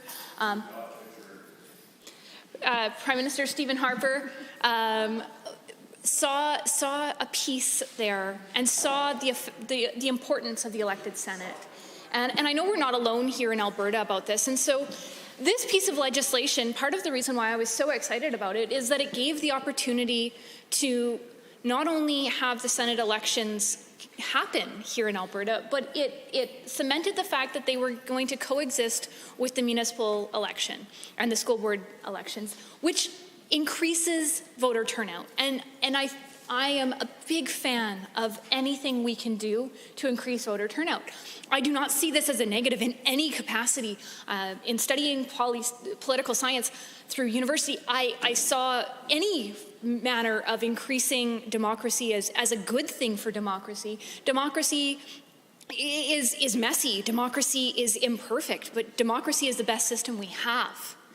And so increasing the number of people that have their say, it is critically important. And so this is simply removing a loophole to prevent something that has never actually been used from actually happening and costing the taxpayers more money. I think this is an exceptionally good thing. And I'm really confused, but I guess I shouldn't be totally confused. The members opposite completely object to the idea of a Senate, and so I can respect that some of their concerns around this might come from that concept that as a party, whether it be federal or provincial, the NDP does not support having a Senate in the federal government, and therefore they are not supportive of the idea of having an elected Senate. So from a very geeky perspective, I can understand some of those arguments, but as someone that fundamentally believes that if we are going to have a Senate, it must be an elected Senate, and therefore we must do what we can to give a better venue and give the best footing we can to these elected senators, because I can tell you, I had an amazing conversation. I've had numerous amazing conversations with Senator Doug Black, and he really cares about this province, and he is really pushing forward. And I believe that our province is so much better because of his advocacy, his leadership, his strength in representing us. And I believe that a large part of that comes from the fact that he actually has a mandate from the people of Alberta. And he takes that to heart. And I don't see that with other senators. Not to say that they don't work exceptionally hard. A lot of senators do, and I've had the opportunity to chat with many senators in my time. But this is something that is critically important. We must do this. And I just would really urge everyone in this chamber to vote in favor of this bill. It is a good bill. It is a great step to close a loophole for something that has never actually been used. We have never actually held a municipal election on a Saturday. So by closing this loophole to prevent this from happening, it is also making things a little bit more clear and potentially saving taxpayers a lot of money. And with that, I thank you, Mr. Speaker. Thank you, Honourable Member. Are there any other members looking to join debate? I see the Honourable Member for Edmonton South.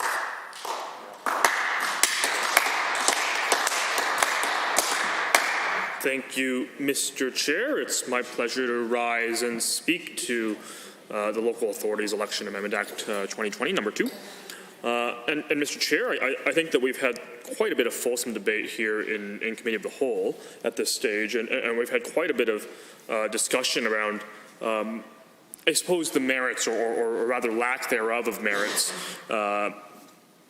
around this bill and the implementation of this bill. And Mr. Chair, I'm particularly concerned with some of the comments that have been made by members opposite, by government members and government backbenchers here, Mr. Chair, because like my colleague, the Honourable Member from Calgary, Mountain View, Buffalo? Okay, getting close.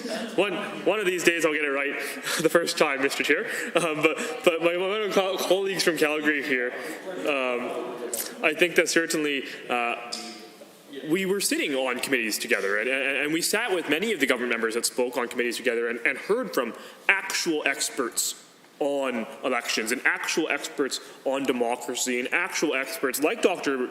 Melanie Thomas, who spoke about how if these changes were implemented, if these actual policies that are in this bill were implemented, how it would degrade our democracy and how it would actually reduce the effectiveness of our democratic institutions.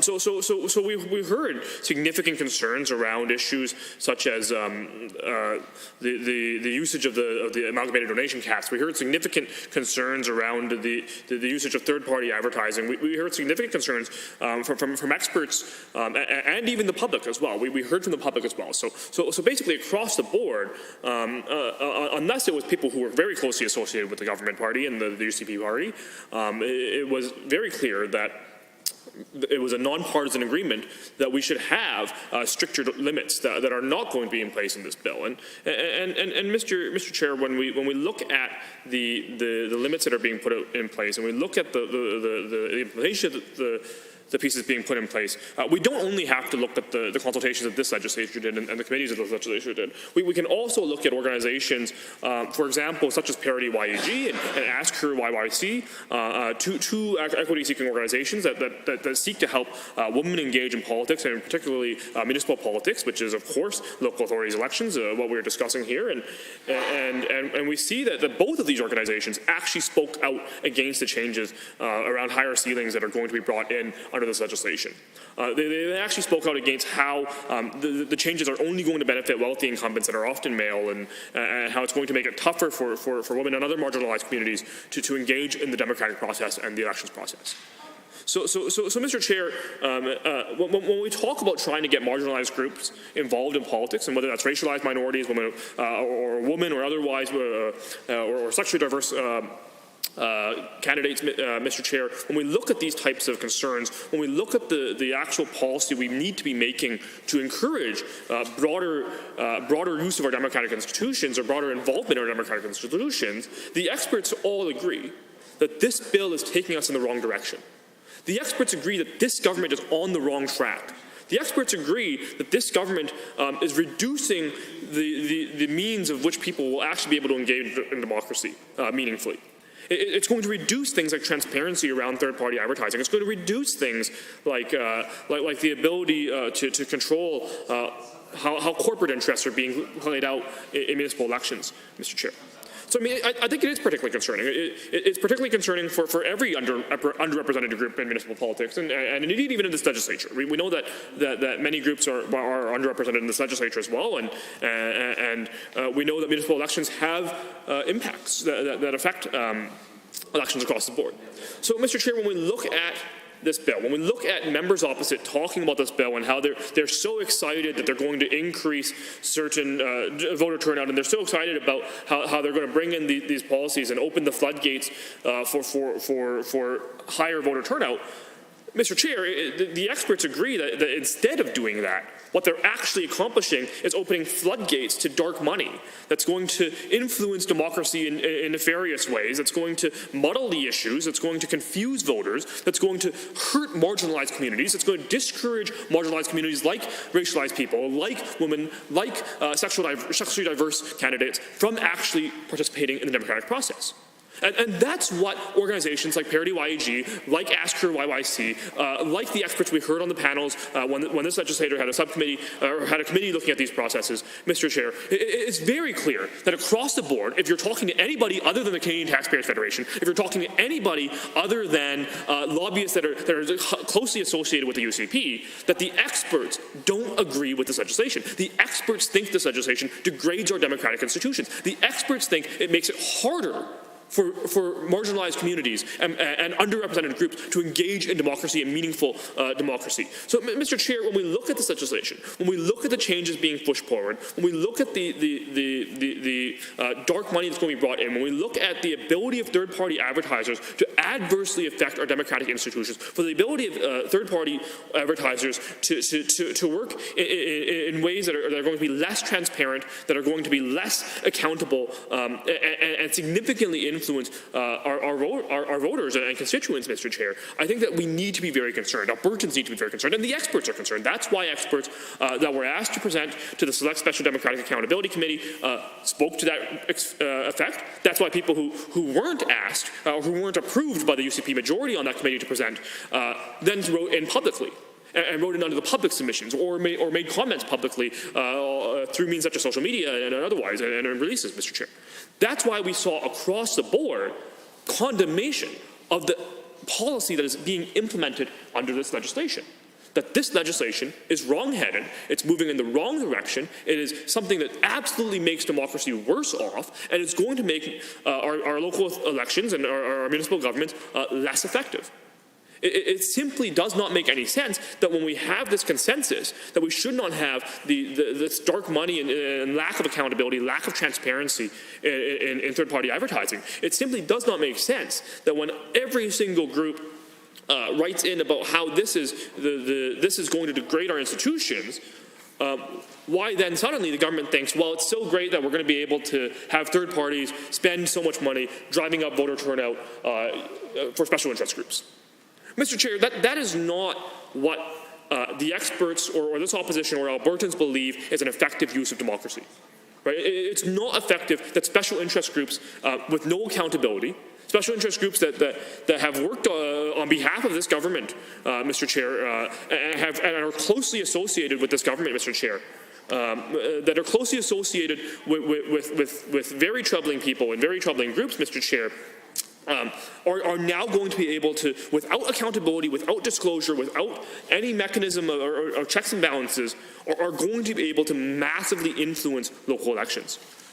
Right, Mr. Chair, it simply is shocking. The audacity that this government would get up in this place and private members of this government would get up in this place and talk about how great it is that special interest groups are going to be able to affect local elections.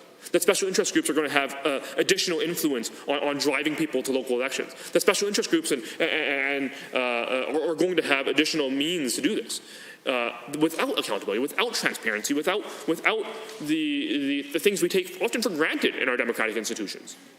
So, Mr. Chair, I think it's very concerning what this Premier and this government is implementing here. I think it's very concerning that what we're seeing is a government leaving Albertans behind when we talk about elections here, because democracy, and particularly in local government and local democracy, is so important, because in many cases, constituents and residents of areas, municipalities, see their municipal councillors and interact with their municipal councillors in much broader and deeper ways than they will with almost any other level of government. Right? In terms of some of the biggest concerns I'm sure most of us get in this place are often municipal issues. Issues that MLAs are unable to help with, MPs are unable to help with, senators are unable to help with, because oftentimes people are concerned about municipal issues. That could be anything from garbage collection to potholes to traffic light timing to the playground in their community. Right, Mr. Chair, the reality is municipal issues touch Albertans in a very deep and meaningful way. And when we have a Premier passing legislation that's going to grade the ability of our municipal politicians to do their work, that's going to grade the ability of our democratic institutions at the municipal level, that's going to allow third-party advertisers and foreign and special interest groups to have undue influence on our democratic process in municipal elections, I think Albertans are very concerned.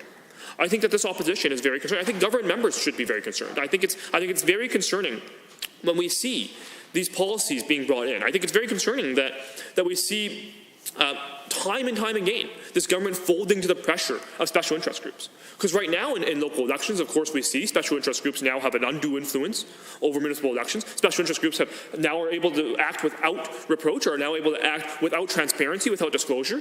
But Mr. Chair, on top of that, we also see the government giving $4.7 billion away to those same lobbyists, giving $4.7 billion away to wealthy and profitable corporations that are now able to donate and fund special interest groups without any disclosure. Right? The $4.7 billion this government is giving away to wealthy and profitable corporations can now be used to unduly influence municipal elections. It really is shocking. It's really shocking because, Mr. Chair, it shows that this government is not fighting on behalf of Albertans. It's not fighting to make sure Albertans have the strongest institutions, the strongest policies, and the strongest systems. Instead, Mr. Chair, it seems like the Premier and the government's friends and donors, the special interest groups that are associated with this government, are leading the cause here, Mr. Chair. And that is something that is very concerning when we talk about accountability. It's very concerning when we talk about democratic institutions. It's very concerning when we talk about local elections and how local elections need to operate. Because, Mr. Chair, when we talk to the actual civil society groups that are affected by this, when we talk to the actual organizations that that have studied and analyzed the data and have actually worked in municipal elections to try and increase representation, to try and increase participation, to try and increase things like voter turnout, Mr. Chair, or Madam Chair, welcome. When we talk about the organizations that have actually done the work, such as Parity YAG, such as Asker YYC, such as the experts like Dr. Thomas who presented to committee, when we talk about all this amalgamation of data, when we talk about all this consensus of data, or sexually diverse or gender diverse communities, when we talk about marginalized groups, this is going to be the wrong direction. This is going to make it harder. This is going to decrease participation from marginalized groups. And Madam Chair, members of the government caucus, including multiple ministers and private members, have risen in this place and spoken about how they believe they want to be increasing those things. They want to be increasing turnout. They want to be increasing representation and democracy. And when every single person consulted about this disagrees, then Madam Chair, it simply does not make sense why we would be moving forward with this bill. It simply does not make sense why we would have these massive donations without accountability. It simply does not make sense because we know that time and time again these types of mechanisms, that these types of systems benefit to a significant degree the wealthy incumbents that are often male and often Caucasian males. And when we look at the policies, when we look at the actual implementation, and Madam Chair, this is evidence not compiled by myself. It's not compiled by the official opposition caucus. It's evidence that's being compiled by Parity YAG, Asker YYC, evidence compiled by the experts that presented to panels to the Select Special Democratic Accountability Committee. When we talk about the evidence here, it's not the opinion of the opposition. It's the research that's been done by the civil society groups and the experts who have actually worked in terms of trying to improve democracy across this province. And those groups do not believe we are moving in the right direction. They do not believe that this legislation will help. In fact, they actually believe this legislation will impede the ability of marginalized groups to become more involved in politics. They actually believe that this legislation will impede the ability of marginalized groups to be represented democratically. They actually believe it will decrease the democracy at our municipal level. So Madam Chair, when we look at these policies, when we look at these, the way the rules are being created, what we're talking about is creating additional barriers. We're talking about creating additional ceilings. We're talking about creating additional barriers that actually limit the ability of marginalized groups to participate in democracy, that actually limit the ability of marginalized groups to have their say and to be represented. Madam Chair, I don't think I can understate how important it is that if you come from a marginalized community, that if you come from a racial minority or otherwise, Madam Chair, how important it is to be able to see somebody in your government that looks like you, that speaks like you, that understands the issues around your community. Having representation, a diverse representation in government is so important, and particularly at the municipal level, where it touches so many aspects of Albertans' lives. Because at the municipal level, again, Madam Chair, I said it before, but I believe the majority of MLAs here probably hear more about municipal issues than almost any other issue. right? Whether it's from potholes to playgrounds to traffic light timing to highways to roadway maintenance, time and time again, you're going to hear about municipal issues because Albertans are affected the most municipally. And Madam Chair, having that representation, having that diverse representation is so important at those levels to be able to make effective policy change, to be able to have effective policy change that represents those views and represents the needs. So Madam Chair, I think it's very concerning. I think it's very concerning that this government is basically ignoring the evidence, is basically ignoring the research, is basically ignoring the presentations that were given at committee, is basically ignoring the presentations that were sent to us by Parity YAG and Ask Her YYC, is basically ignoring the consensus opinion that this legislation hurts marginalized communities. It hurts marginalized groups. It hurts our democratic institutions. It damages the ability for us to do democracy in Alberta. It actually makes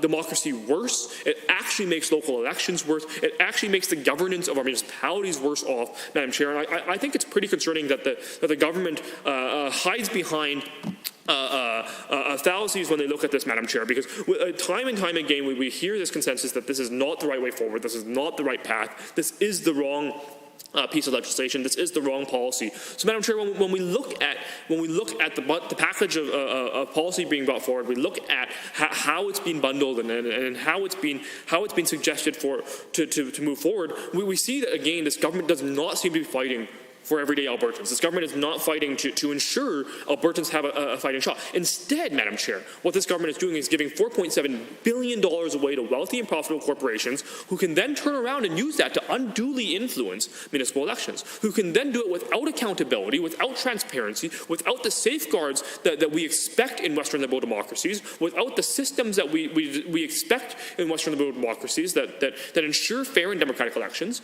This government is actually bringing in legislation here that would reduce those safeguards and would make it less transparent and increase the amount of dark money being spent in Alberta politics, which again overwhelmingly hurts marginalized communities. So we see on both ends, and indeed from multiple angles, because of course we see this government also cutting funding to municipalities. So we see this government continue to attack municipalities, continue to attack the electoral process, continue to give $4.7 billion away to wealthy and profitable corporations, and then allow special interest groups to act without reproach, without disclosure, without transparency, to spend significant sums of money in affecting affecting municipal elections. So we see municipalities being attacked on basically every front by this government. We see where Albertans see the majority of their services delivered being attacked at every single front by this government. That this government is not standing up for Albertans, this government is not standing up for families, this government is not standing up for Calgarians, for Edmontonians, or any other municipality, Madam Chair. And instead what this government is doing is giving $4.7 billion away to their special interest groups, to their friends and donors, to wealthy and profitable foreign corporations.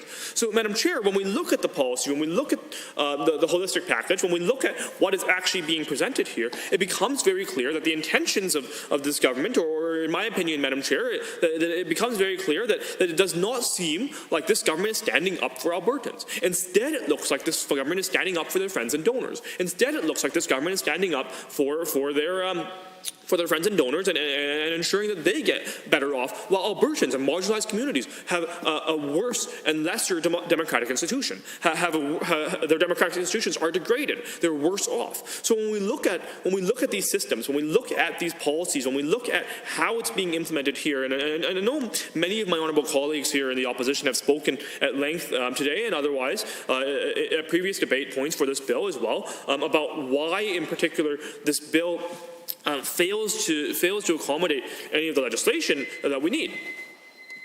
Any other honourable members wishing to speak?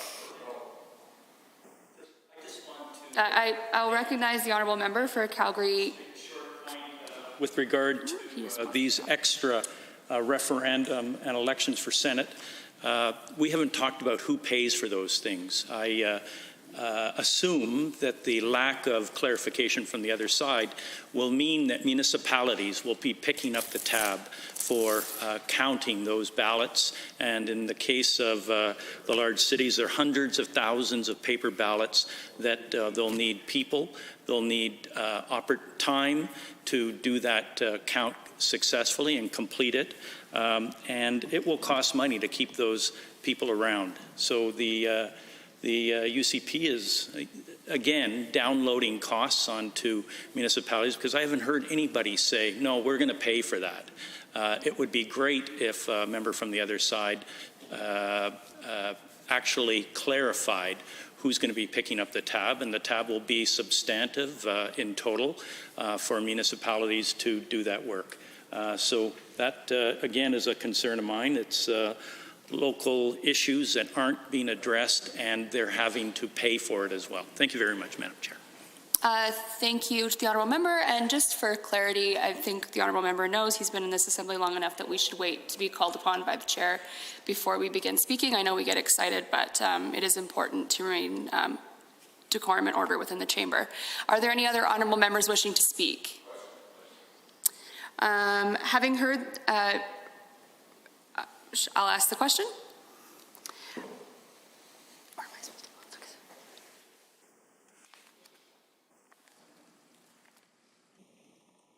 Are you ready for the question on Bill number 45, the Local Authorities Election Amendment Act? On the clauses of the bill, are you agreed? Agreed. Opposed? No. On the title and preamble, are you agreed? Agreed. Opposed? No. Shall the bill be reported? Agreed. Opposed? No. Carried. And just need Bill 45. Sorry guys, we're new here. We're still learning as we go. The Committee of the Whole has under consideration Bill number 48, the Red Tape Reduction Implementation Act. Are there any comments, questions, or amendments to be offered with respect to the bill? I see the Honourable Minister for Red Tape Reduction. Thank you, Madam Chair. I want to start by saying that I trust Albertans. Albertans are worthy of our trust. Growing up in this province, I have experienced firsthand how resilient, strong, and trustworthy Albertans are. This has been especially true during the current COVID-19 pandemic. Albertans went above and beyond to support their friends and neighbours through acts of kindness. Regardless of what side of the House you are on, I think we can all agree that the real heroes this year are our fellow Albertans.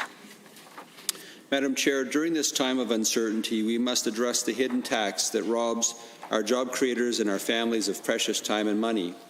I speak of red tape. The great strides we accomplished this past year, started with a solid working formula built by our cousins to the west.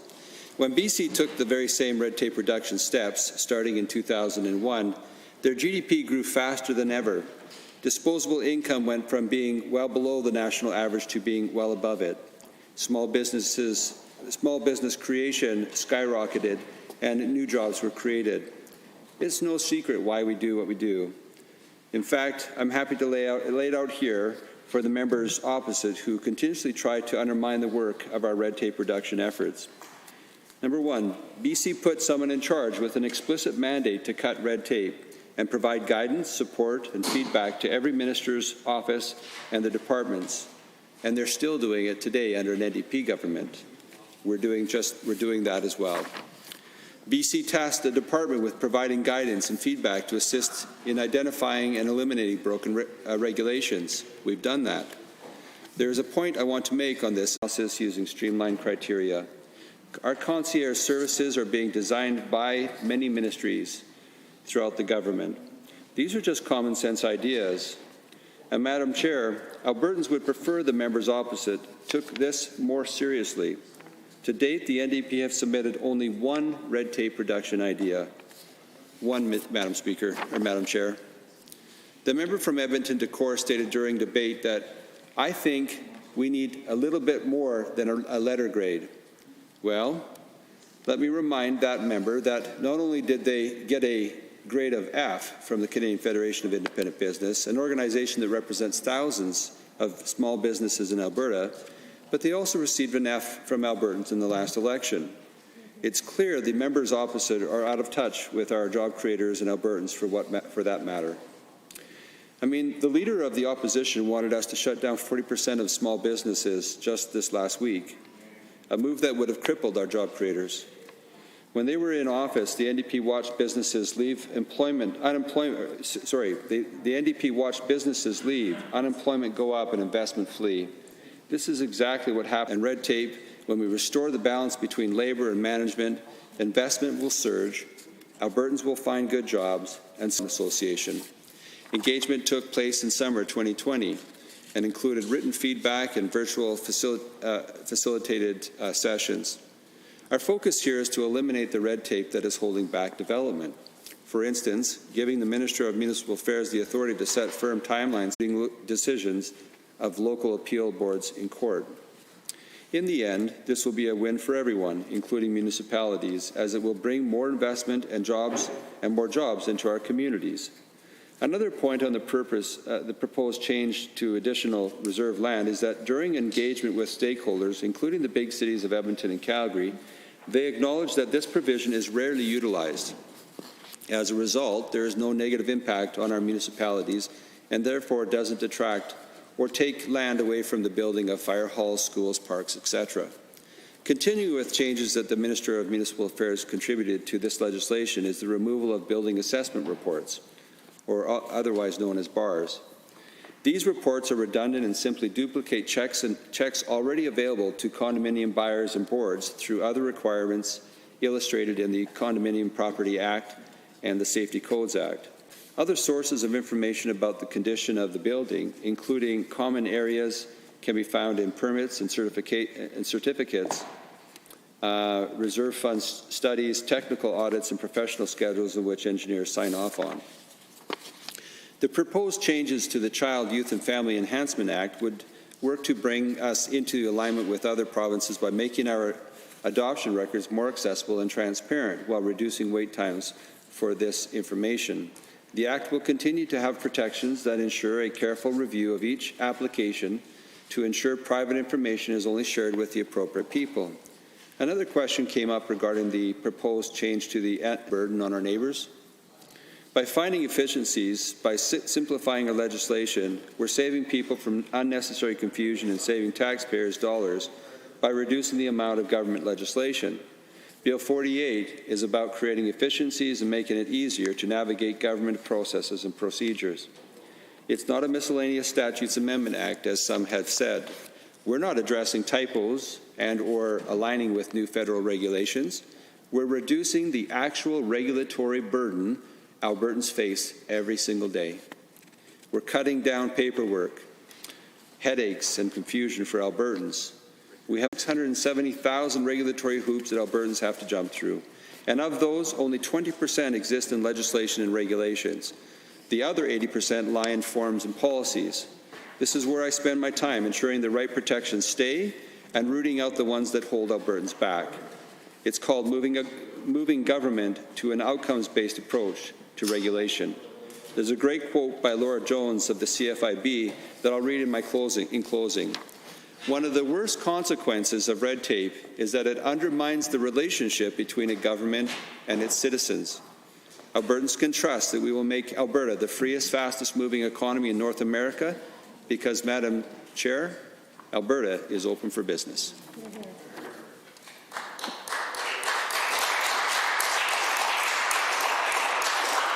Are there any other members wishing to speak? I see the Honourable Member for Calgary Mountain View. Thank you very much, Madam Chair. I am pleased to rise and speak to this bill. It is my first opportunity to speak to Bill 48. So I'd like to address a couple of issues. I think first it's worth commenting on the bill overall. So this bill is one of many in this session. It's also one of many that amends multiple acts, and it's quite long. I have always prided myself on reading the legislation that comes before this place. I know many of the members opposite find that laughable, but I think it's important that as legislation moves through this place that we as individual members are well versed on what that legislation says, because we have been sent here to represent our constituents for this very purpose. And what troubles me about this government's tendency to bring in omnibus bills like this bill that amend, again, multiple acts, is that the length and complexity of these bills is not aimed at me. It's not an attempt to dissuade me from finding out what's in this bill. It's aimed at the public. It's an attempt to dissuade the public from understanding what it is that the government is acting on. And I think that that is incredibly troubling because one of the most, well, the most important relationship a government can have is the relationship with its citizens. And deliberately attempting to